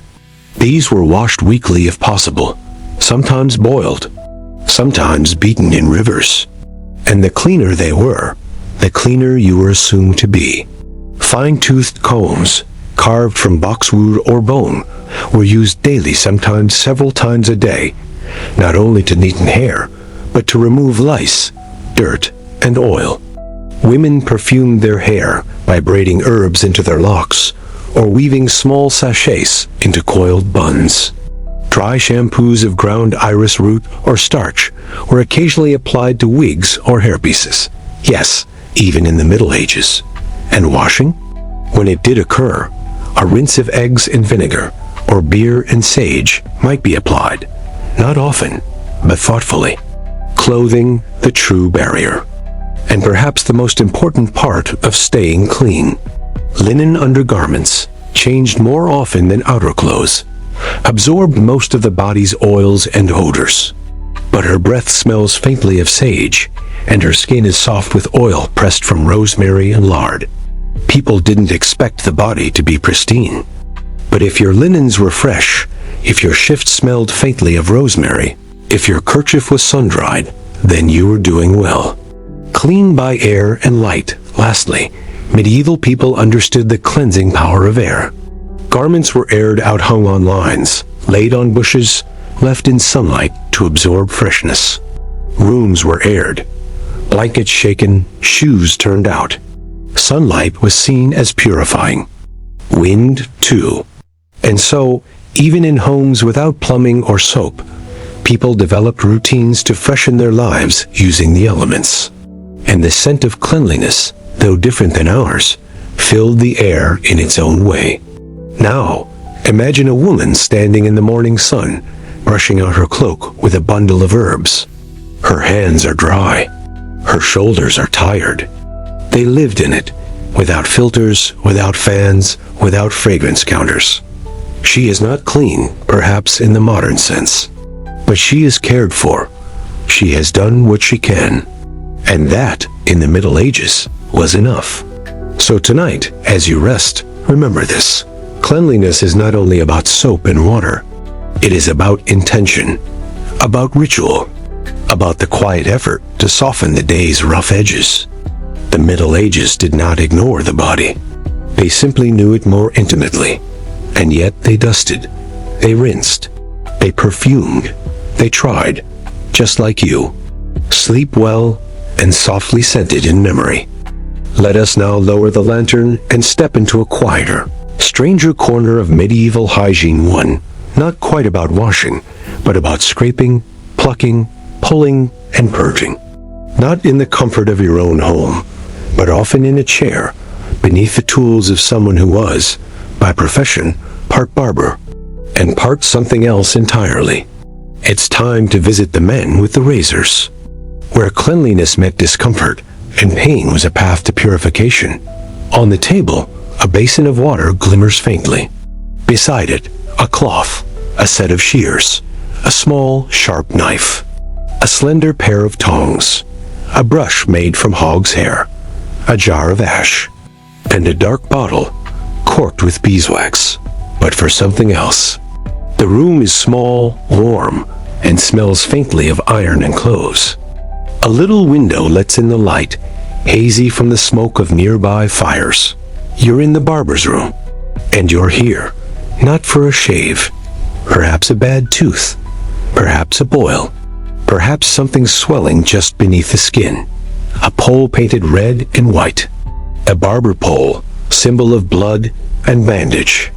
But in the 12th, 13th, and 14th centuries, medicine was a field of books, theories, and monks. Doctors diagnosed, but they didn't always touch. But they also pulled teeth, set bones, drained abscesses, bled patients, stitched wounds, and sometimes even performed minor surgeries. In the medieval world, these needs often fell to a very particular kind of man, the barber surgeon. Today, you might imagine a dentist with gentle gloves and numbing gel. A doctor with clean instruments and a fluorescent light. It was the reason for the throb that kept you awake at night. Touch was the barber's domain. Barber surgeons were practical men, tradesmen. They cut hair, yes. Trimmed beards, their sign. There was no anesthesia, no numbing. Just a cup of strong wine, perhaps spiced with clove or henbane to dull the senses. A prayer murmured softly, a cloth placed between the hands. It swayed in the breeze outside the shop, signaling that within you could be shaved or healed. Let's begin with the mouth. Medieval dental care was, in a word, limited. Toothpaste, as we know it, did not exist. Toothbrushes were twigs or cloth wrapped around the finger. People chewed mint, rubbed ashes on their gums. Sometimes confection followed, but either way, the worm was gone. Some used powdered bone mixed with vinegar. Others swished wine or salt water. He might apply a cauterizing iron to a bleeding socket briefly, terribly, to seal the wound. And when the tooth ached, there was one common belief: the toothworm, a tiny creature, invisible to the eye, that lived inside the tooth, causing rot and pain. It wriggled, it gnawed. You could not see it, but you felt it. And the only cure? Remove the worm. Health, it was said, depended on their balance. Barber surgeons approached dental care with a certain directness. The patient was seated, often upright in a chair. And then the tooth key. It looked like a small crank with a hooked end. A careful insertion of a fleeing blade sharp, wide, precise, or more commonly, the use of leeches. The barber placed it over the offending tooth, adjusted the grip, and with one practiced twist pulled, a cracking sound, a muffled cry, and the tooth, often broken, often still bleeding, was dropped into a small dish. Sometimes the pain subsided, or so they believed. The barber also offered mouth rinses, made from herbs and vinegar. He might advise chewing parsley or rubbing crushed sage against the gums, and he was not considered cruel. He was considered practical, but the barber's duties extended far beyond the mouth. Let us talk of bloodletting. In the medieval world, the body was understood through the lens of the four humors: blood, phlegm, yellow bile, black bile. Too much blood? You would be flushed, feverish, angry. The solution? Remove some. Thus barbers learned to bleed. A small cut to the forearm or behind the knee. Yes, leeches.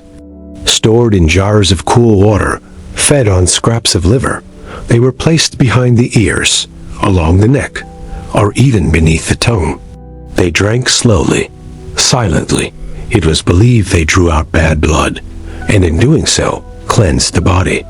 Many left the shop pale, tired, but perhaps relieved. Then came the boils, the abscesses, the strange swellings. The barber surgeon could lance them. With a sterilized blade, though they didn't know the word sterile yet, he would cut, drain, clean. He might pack the wound with cobwebs soaked in vinegar, or with honey, which, even then, was known to soothe and heal. He might apply a plaster of paste made of clay, herbs, fat, and ash pressed against the skin and wrapped in linen. And he would send the patient home with instructions: rest, prayers, and perhaps a tonic made from elderflower or willow bark. In larger towns, barbers sometimes assisted with amputations. When a limb was beyond saving, it had to go. A quick, practiced cut. A hot iron pressed to the wound. A scream, and then silence. The barber surgeon worked fast. He had to, but not all was pain. Some came simply for care. A haircut, a shave with a blade honed on a leather strop. A bit of rose oil for the scalp. A brushing of the beard with scented powder. A friendly word. A clean towel. The barber's chair was a place of contact. In a world with few physicians, little privacy, and even less trust in distant experts, the barber surgeon was the man you knew. The one who trimmed your son's hair, who treated your daughter's rash, who pulled your aching tooth. He wasn't always successful, but he was always there. Razors were honed on whetstones, dipped in vinegar, and passed across the scalp with gentle reverence. In monasteries, barbering was also a sacred duty. The tonsure, that ritual shaving of the crown, was maintained by a monk trained in careful hands. Cleanliness here was linked not to health, but to humility. Hair was pride. Removing it was an act of faith. Across regions, the barber surgeon evolved. Some gained fame, writing treatises on wound care. Others passed on their knowledge orally from father to son.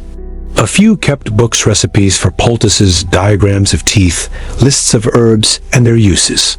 They were not scientists, but they were craftsmen, and in their own way, healers. Today, we recoil at the thought of unwashed hands and open wounds. But once, the barber's tools were the sharpest in town, and sometimes the only help available.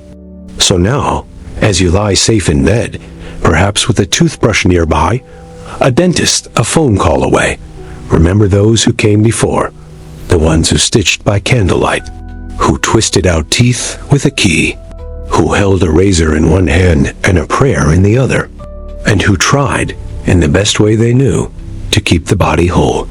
Sleep now. No toothache will wake you tonight. No worm hides in your molars. There are no lords here. No steaming tubs, no linen sachets, no clanking swords. Only earth, stone, time. And should you need anything, you needn't find the man with the pole and the blades.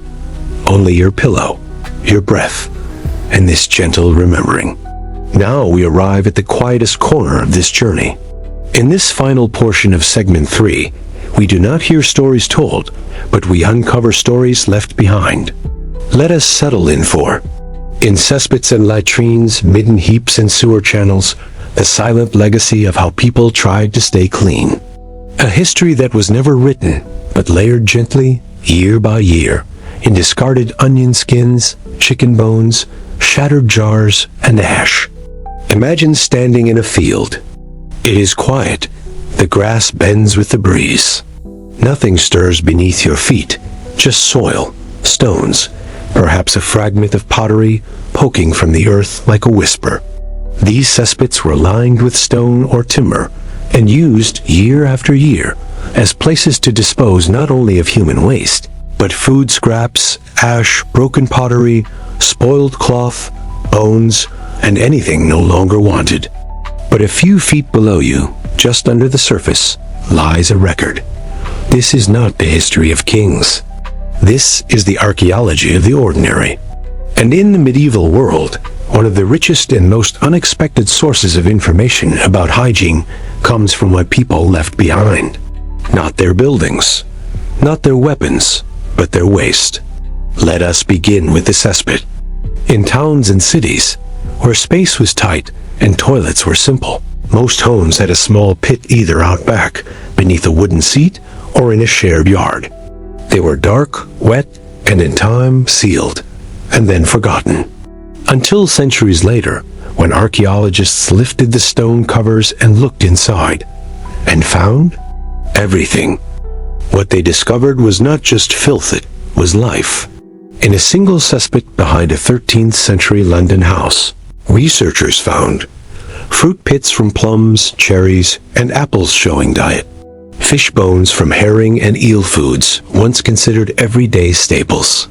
Textile fragments, worn linen, wool, even a few silk threads. Combs made from wood or bone, often broken, some with lice eggs still clinging to the teeth. Toiletry tools, tiny scoops for earwax, tweezers, nail scrapers, even glass containers once filled with ointments.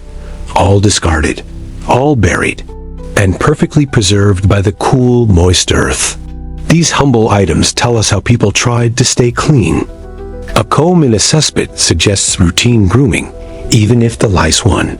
A bit of dried soap stuck to pottery tells us someone at some point tried to scrub a cloth or a child's skin. A shard of glass from a perfume bottle, or a floral water, or just a smell to mask something worse. Perhaps once held a vinegar rinse. There is beauty in these fragments, not because they're pristine, but because they're real. In one pit, excavators found layers of eggshell, charred wood, and crushed rose petals. A celebration, perhaps? A feast day?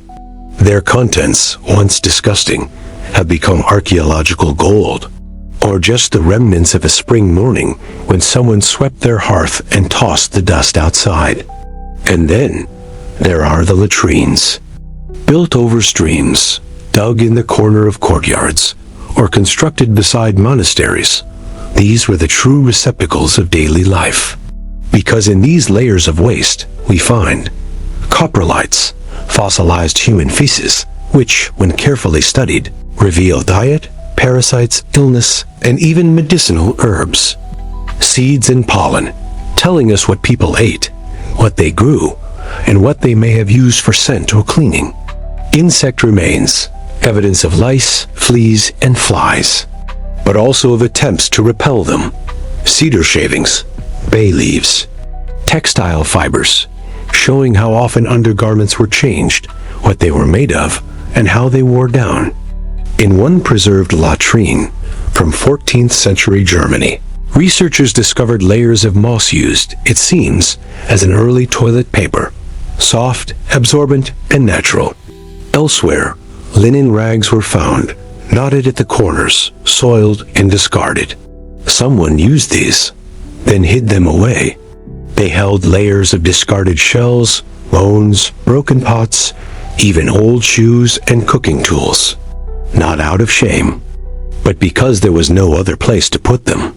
The kitchen midden, a communal waste heap, was another rich source of clues. These were often located just outside the city wall, or beyond the edge of the village. Some layers were burned, others layered with straw. In one particularly well-preserved midden in York, England, researchers found wood ash mixed with soapstone dust, evidence, perhaps, of someone scrubbing linens near the fire. When excavated, it revealed not only the practical matter of drainage, but also the rituals of disposal. A forgotten wash day, preserved for centuries. Even sewers, where they existed, carried stories. The city of Lübeck, in northern Germany, built a rudimentary underground sewage system in the 13th century. Scented herbs tossed into the channels, tiny ceramic bottles, wooden spoons, a single child's shoe, and traces of pomegranate peel, an exotic item, possibly used as a rinse or to scent water. Who threw it there? We don't know. But we know they cared. Then there are the tools. In refuse pits behind medieval bathhouses, archaeologists have discovered razors and shaving bowls, signs of grooming and self-care. Scouring pads made from plant fibers, possibly used for scrubbing. Pumice stones for smoothing skin. Fragments of early soap, sometimes still scented with rosemary or animal fat. Wooden combs, broken in two, likely discarded after years of use. None of these items were ceremonial. They were everyday things, used until they wore out. And in that wear, we see the truth. Hygiene in the Middle Ages was not absent. It was constant, messy, improvised, adapted to the tools at hand and the limits of water, fire, and belief. And archaeology reveals this not through grand discoveries, but through the forgotten.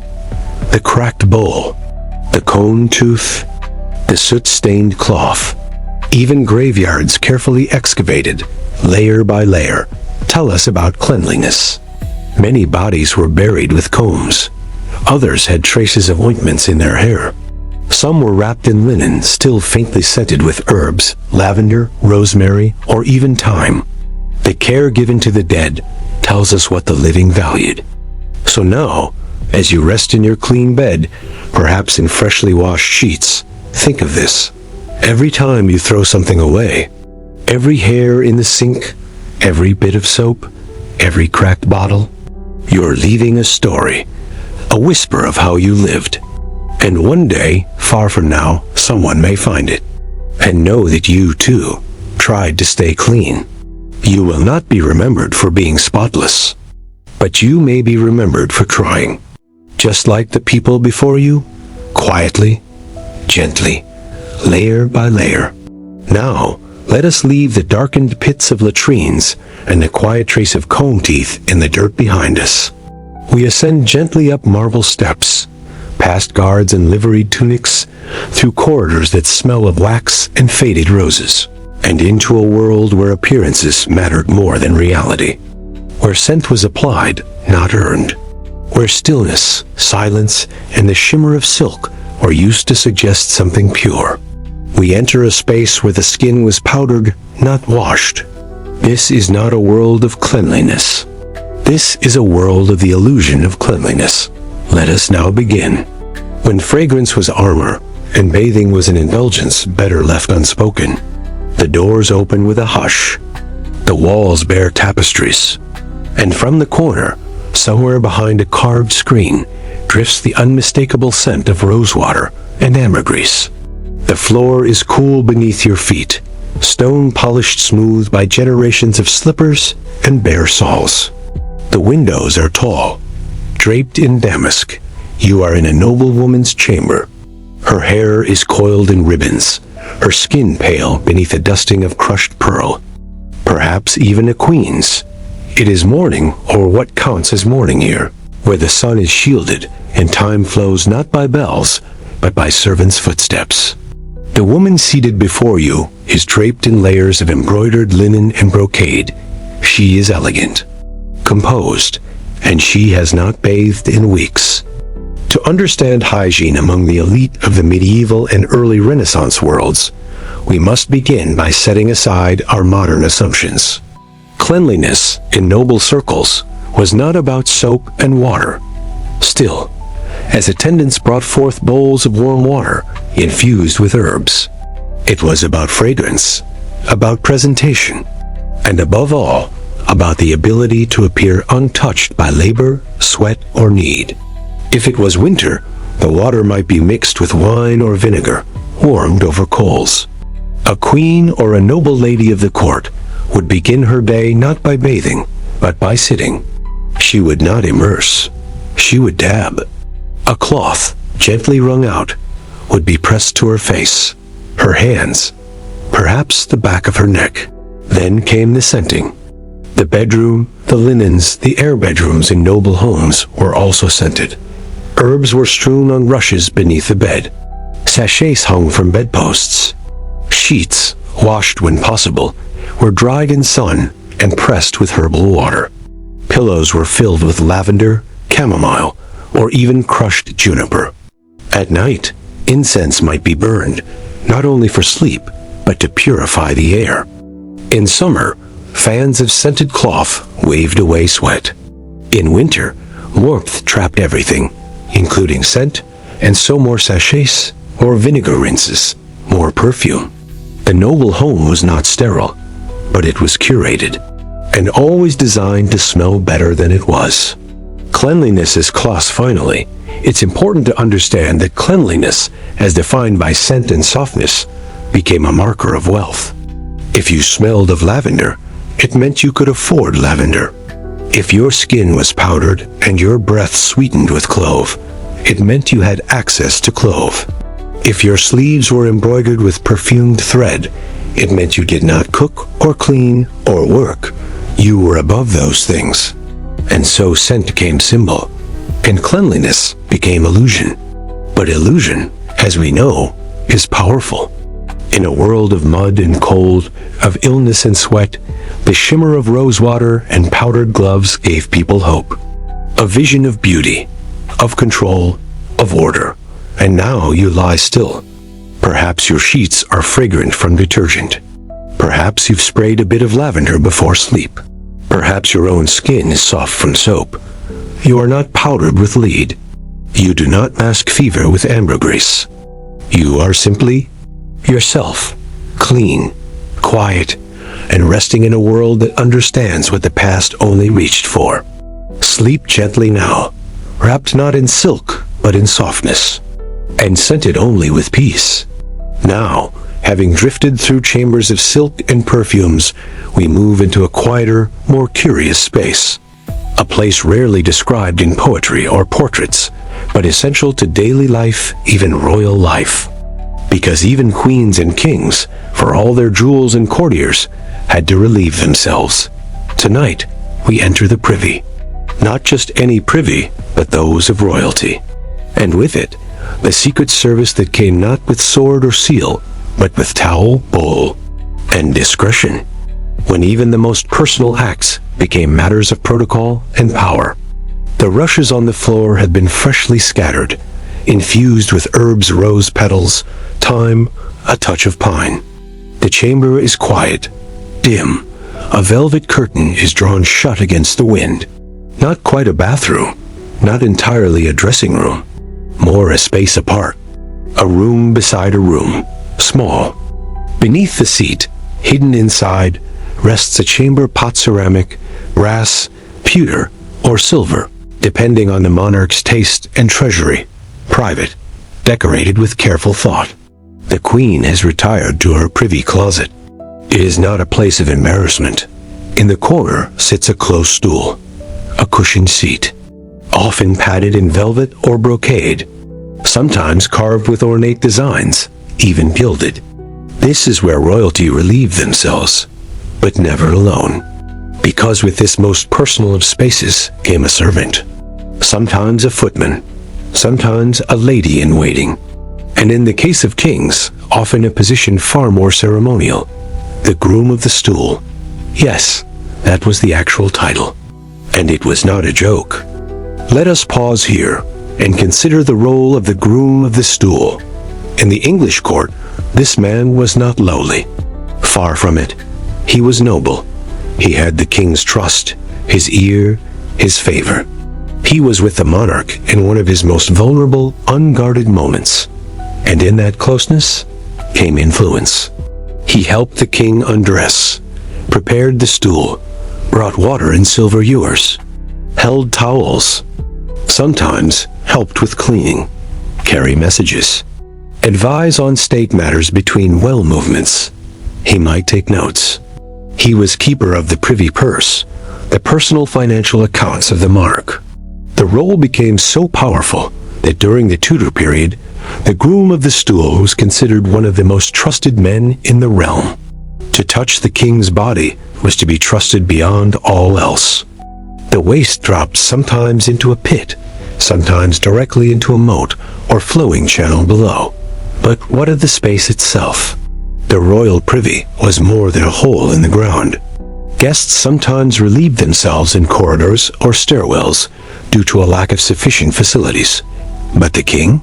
He had his own stool room, scented and shielded, with a designated attendant. In castles, it was a garderobe, small chamber built into the thickness of a stone wall, with a wooden seat above a vertical shaft. The stool might be carried to different rooms, or set beside the bed for convenience. Some garderobes had vents, others had chutes lined with stone to reduce odors. Curtains or wooden doors provided a semblance of privacy. And in palaces, things grew more elaborate. By the 16th century, royalty had movable close stools, lined in silk, attended by liveried staff, and emptied into silver basins.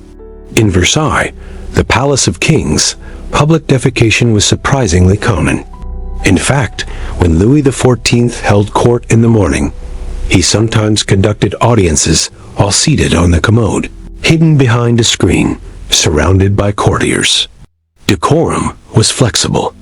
To be royal was not to be above the body.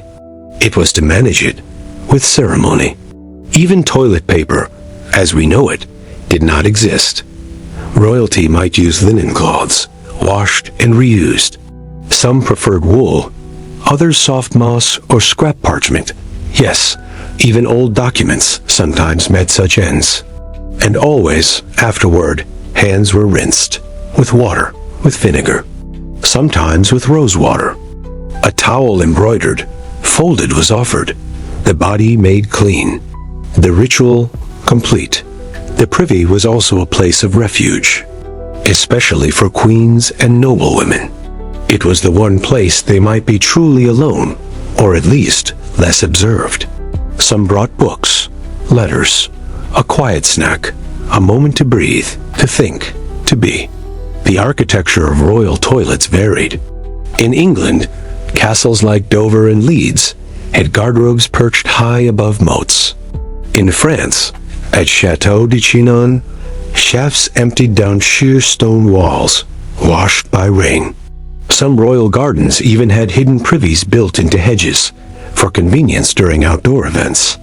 In Scotland, the Great Hall of Edinburgh Castle had hidden chambers with stone seats, ventilated through slits in the wall. These spaces were chilly, dim, but they functioned. And more importantly, they reflected the priority of bodily function, even for the most exalted.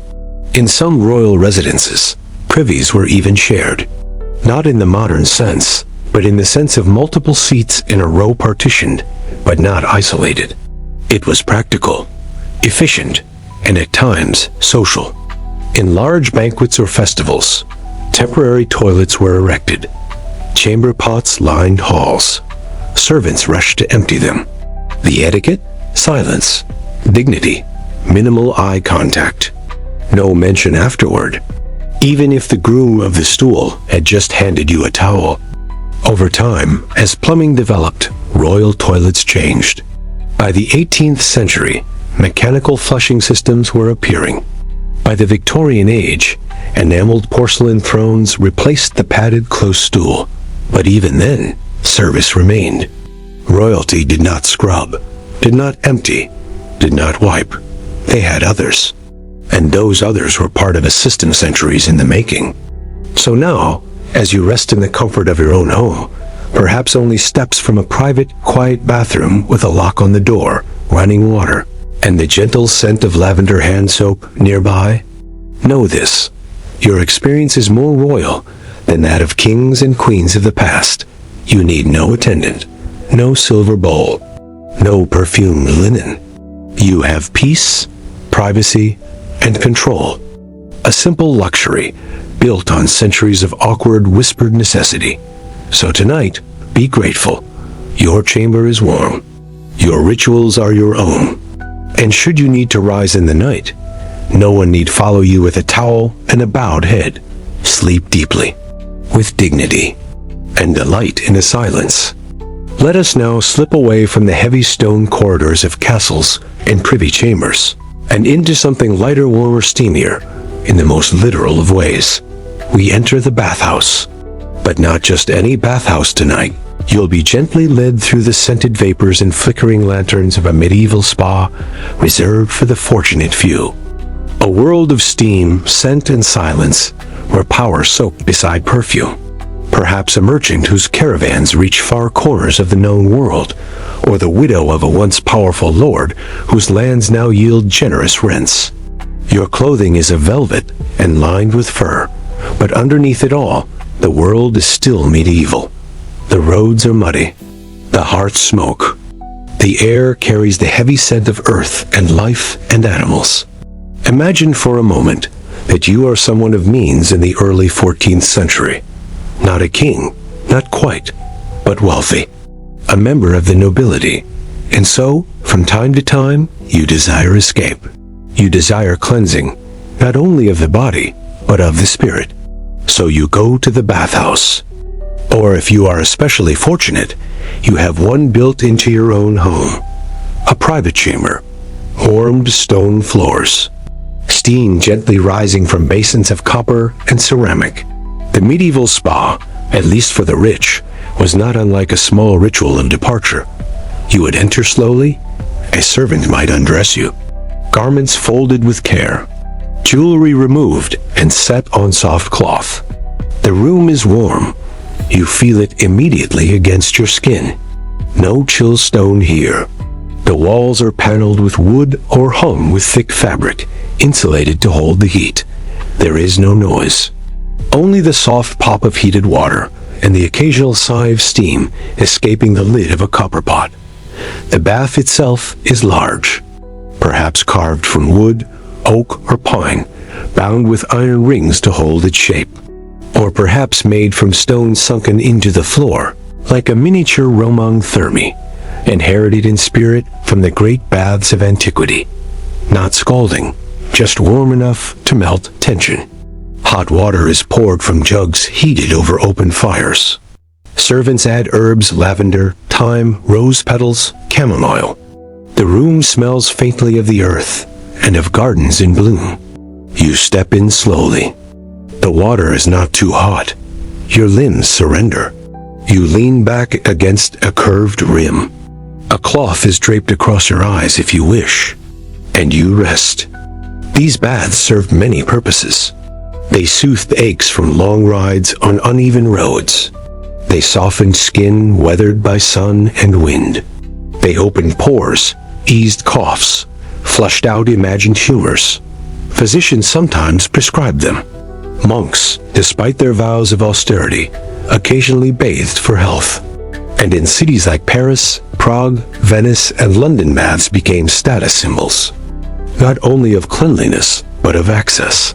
Access to time, to labor, to water that others could not afford to waste on luxury. Bathhouses, both public and private, dotted medieval Europe. Many were originally founded by Roman influence, especially in places like southern France and the Italian states, where aqueducts and ancient plumbing still whispered of better days. In Germany, Badstuben bath stoves sprang up in cities, attended by bathmasters. Some catered to all, others reserved exclusive hours or even entire days for nobles and merchants. There, the experience unfolded like a delicate opera of water and steam. Let us walk you through one of these establishments. You arrive at the bathhouse mid-morning. The air is still damp from the night's fog, but the bathhouse is glowing. A fire burns inside the stoveroom. The bathmaster bows.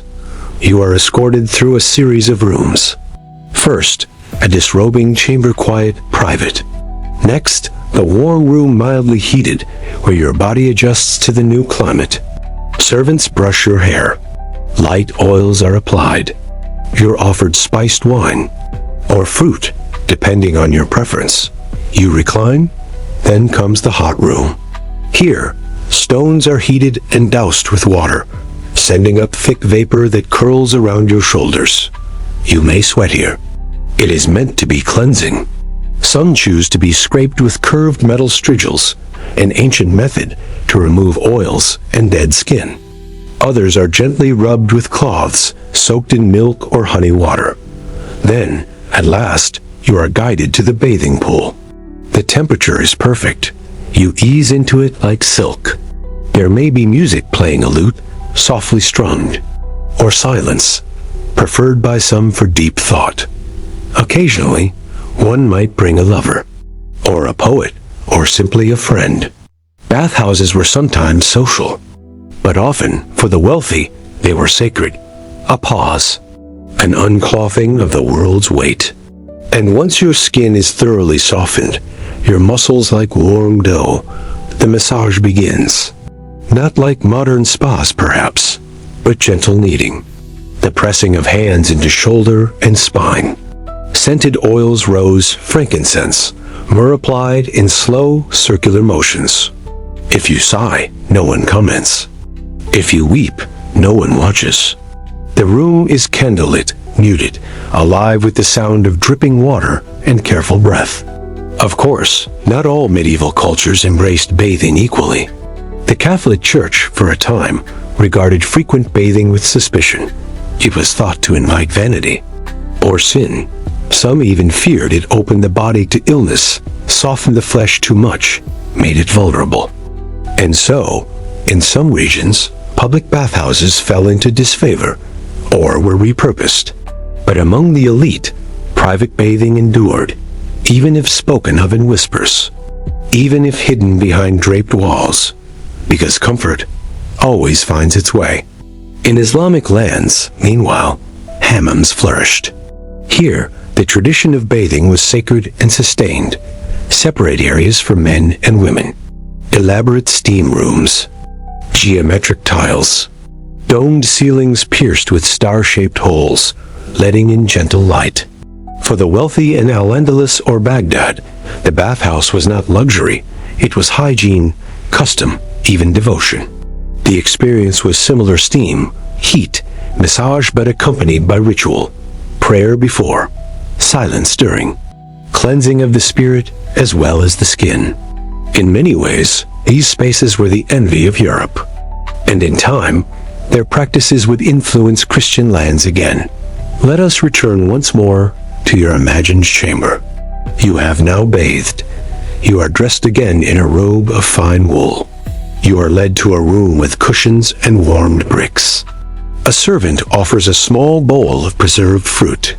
You sip from a cup of mint and lemon water, and you rest, utterly clean, utterly still, in a world without central heating, without running water, without antibacterial soaps or electric showers or towel warmers.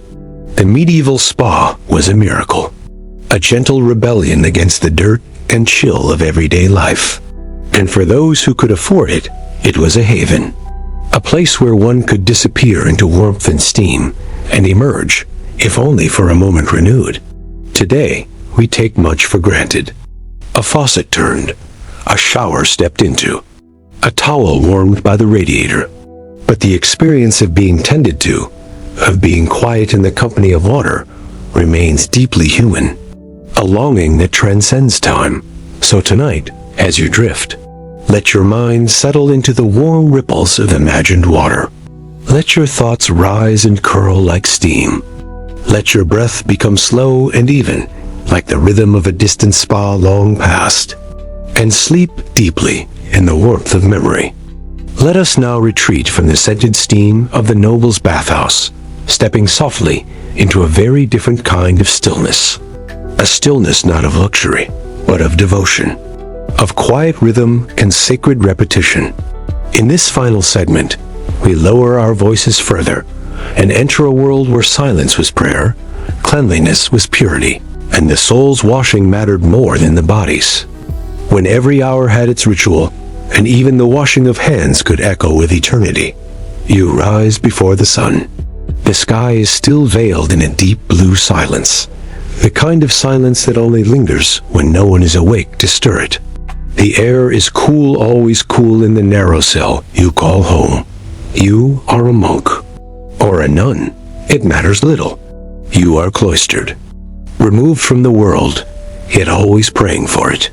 This life, this rhythm of bells and candles, of pages turned and floors swept, this is the world you have chosen. And here, even the simplest acts, like washing your hands or bathing once a week, are not tasks, but sacred motions. Let us gently open the door of a medieval monastery. It creaks, old wood swelling with morning damp. Beyond it, a cloistered courtyard, stone arches, a square of grass trimmed to obedience. The wind barely touches it. The air smells of dew, of candle wax, and faintly of wool, the wool of habits worn daily, never discarded. Everything is quiet. Intentionally so. Even your steps are measured, for noise disturbs prayer, and prayer is the heartbeat of this place. But prayer is not the only rhythm. There are other softer liturgies, ones written in soap and water and quiet scrubbing. Cleanliness in monastic life was not just physical, it was spiritual. A clean hand reflected a clean soul. A washed garment suggested humility. An ordered space allowed no room for sin to hide, and so even washing was a ritual. Imagine the morning routine. You begin at the lavatorium, the communal washing basin, not to be confused with a latrine. It is a long stone trough, polished by hundreds of hands over decades. Cold water flows into it from a cistern or small pipe gravity-fed from the monastery's carefully designed aqueduct. Not wasteful, but thoughtful. You dip your hands. They sting from the chill. You rub them together in silence. No soap, just friction, and a kind of penitent mindfulness.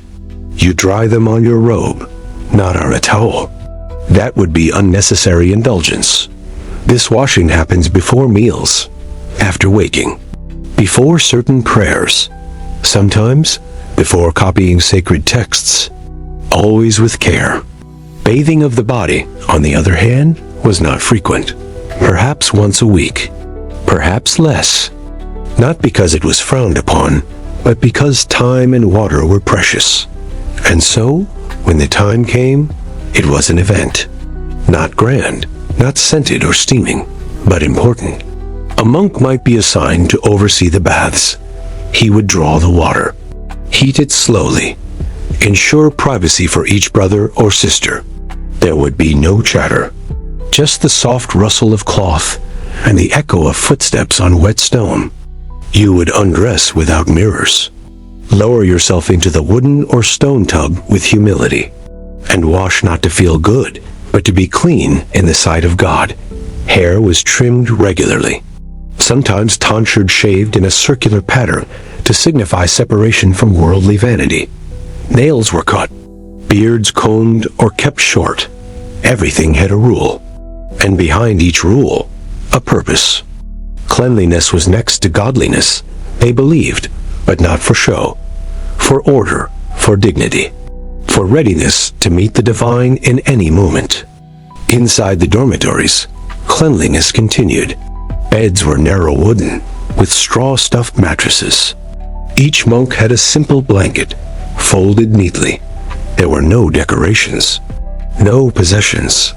Dust was swept away daily with straw brooms. Corners checked for cobwebs. The act of cleaning, though simple, was meditative, a kind of silent offering.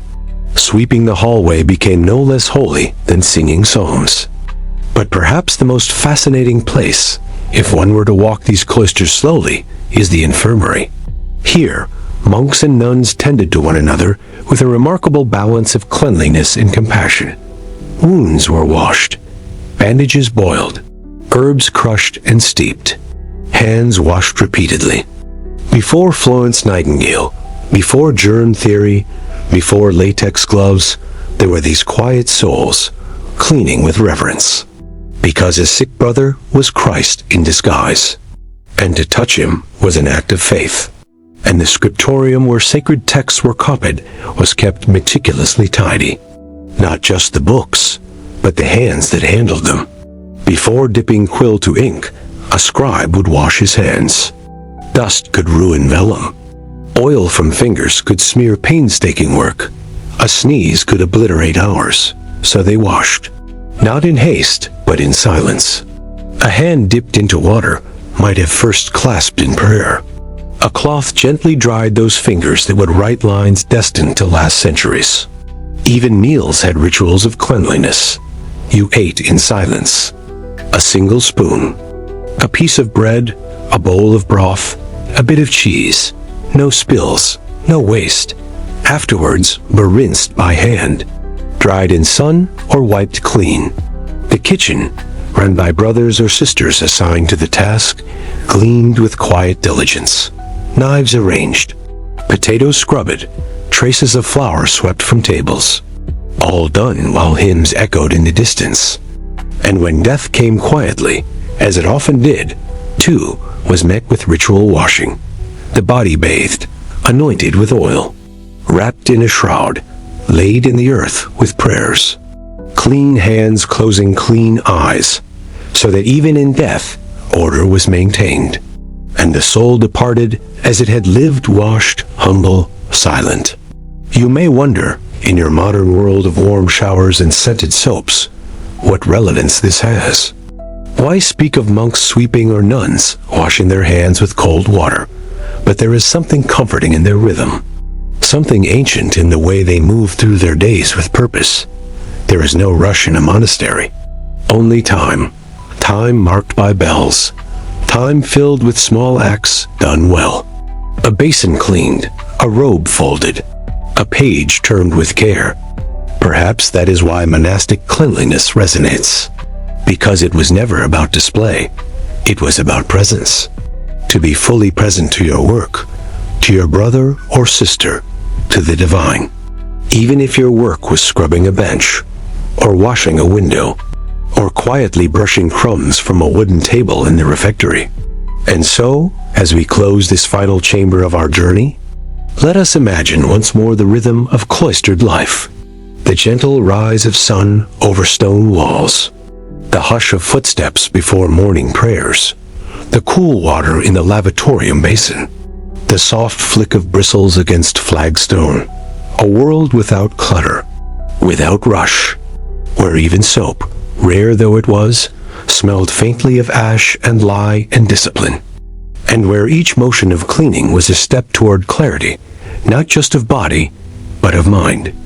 Tonight, as you drift, think of that quiet, that simplicity, not as something lost, but as something always possible, even now, even here.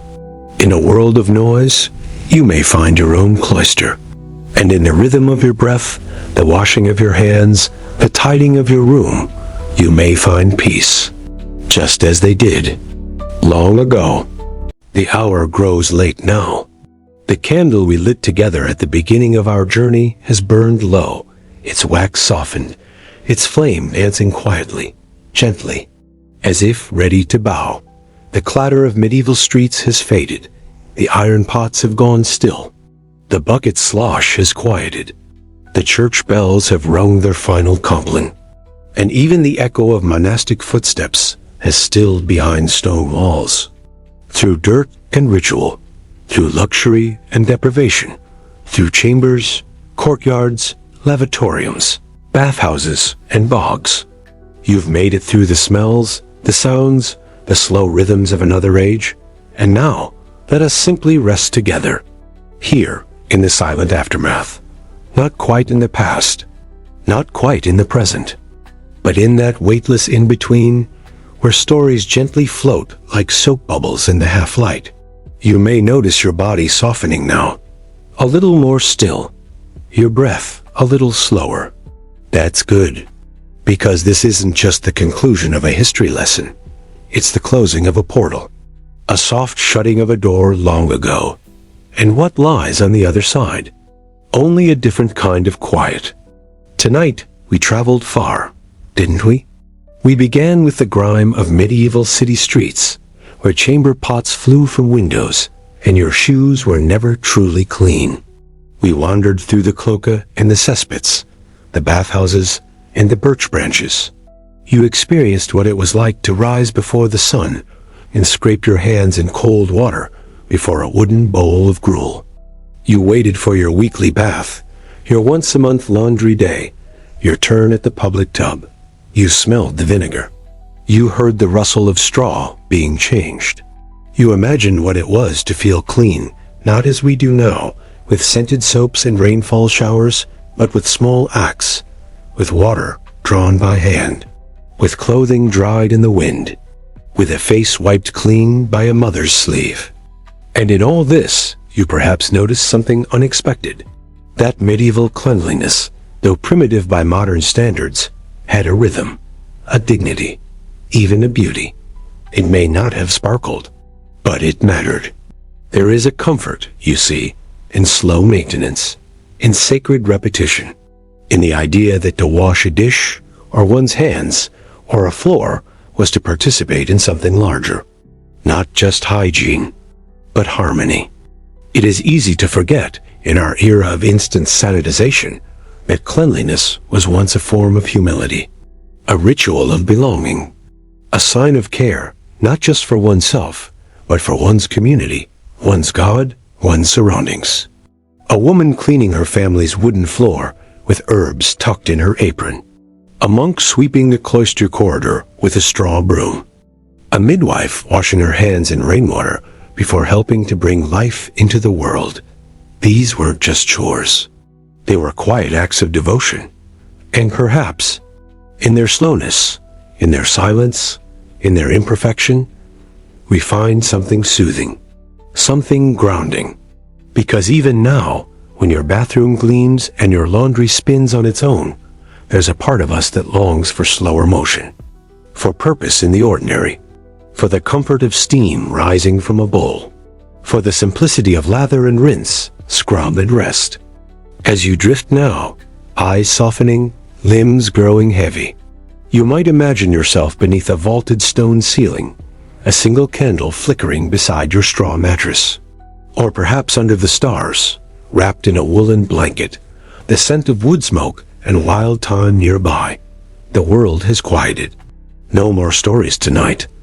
Only the soft echo of what once was, and what remains. If you listen carefully, you can almost hear it. The creak of a monastery door at dawn. The splash of cool water in a stone basin.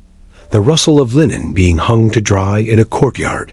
A soap bubble popping, soundless in the early light. You've traveled across centuries, but there's no need to return quickly. Let your mind linger where it pleases.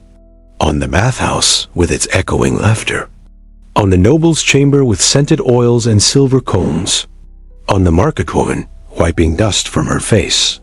Or the peasant girl washing laundry with numb fingers in a river that never stops flowing. Let them stay with you, if they wish, and if they fade, let them fade. They were always soft shadows to begin with. Tonight, in the dark warmth of your own room, your own time, your own soft bed, let history sleep beside you, not loudly, not filled with battles and kings, but quietly, with soap and water and prayer, with the hush of ritual, the lullaby of repetition, the promise that even in the most difficult times, there was still the comfort of a warm bath, still the joy of clean hands before bread, still the grace of silence shared. So, let go now. Sink further into stillness. The candle has burned low. The basin has been emptied. The broom rests in the corner. There is nothing left to clean, nothing left to remember. Just peace and a slow, steady breath, and the knowledge that the past has held you gently tonight. And now, you may let go of it, and sleep. Sleep well. Sleep clean. Sleep in the hush of centuries.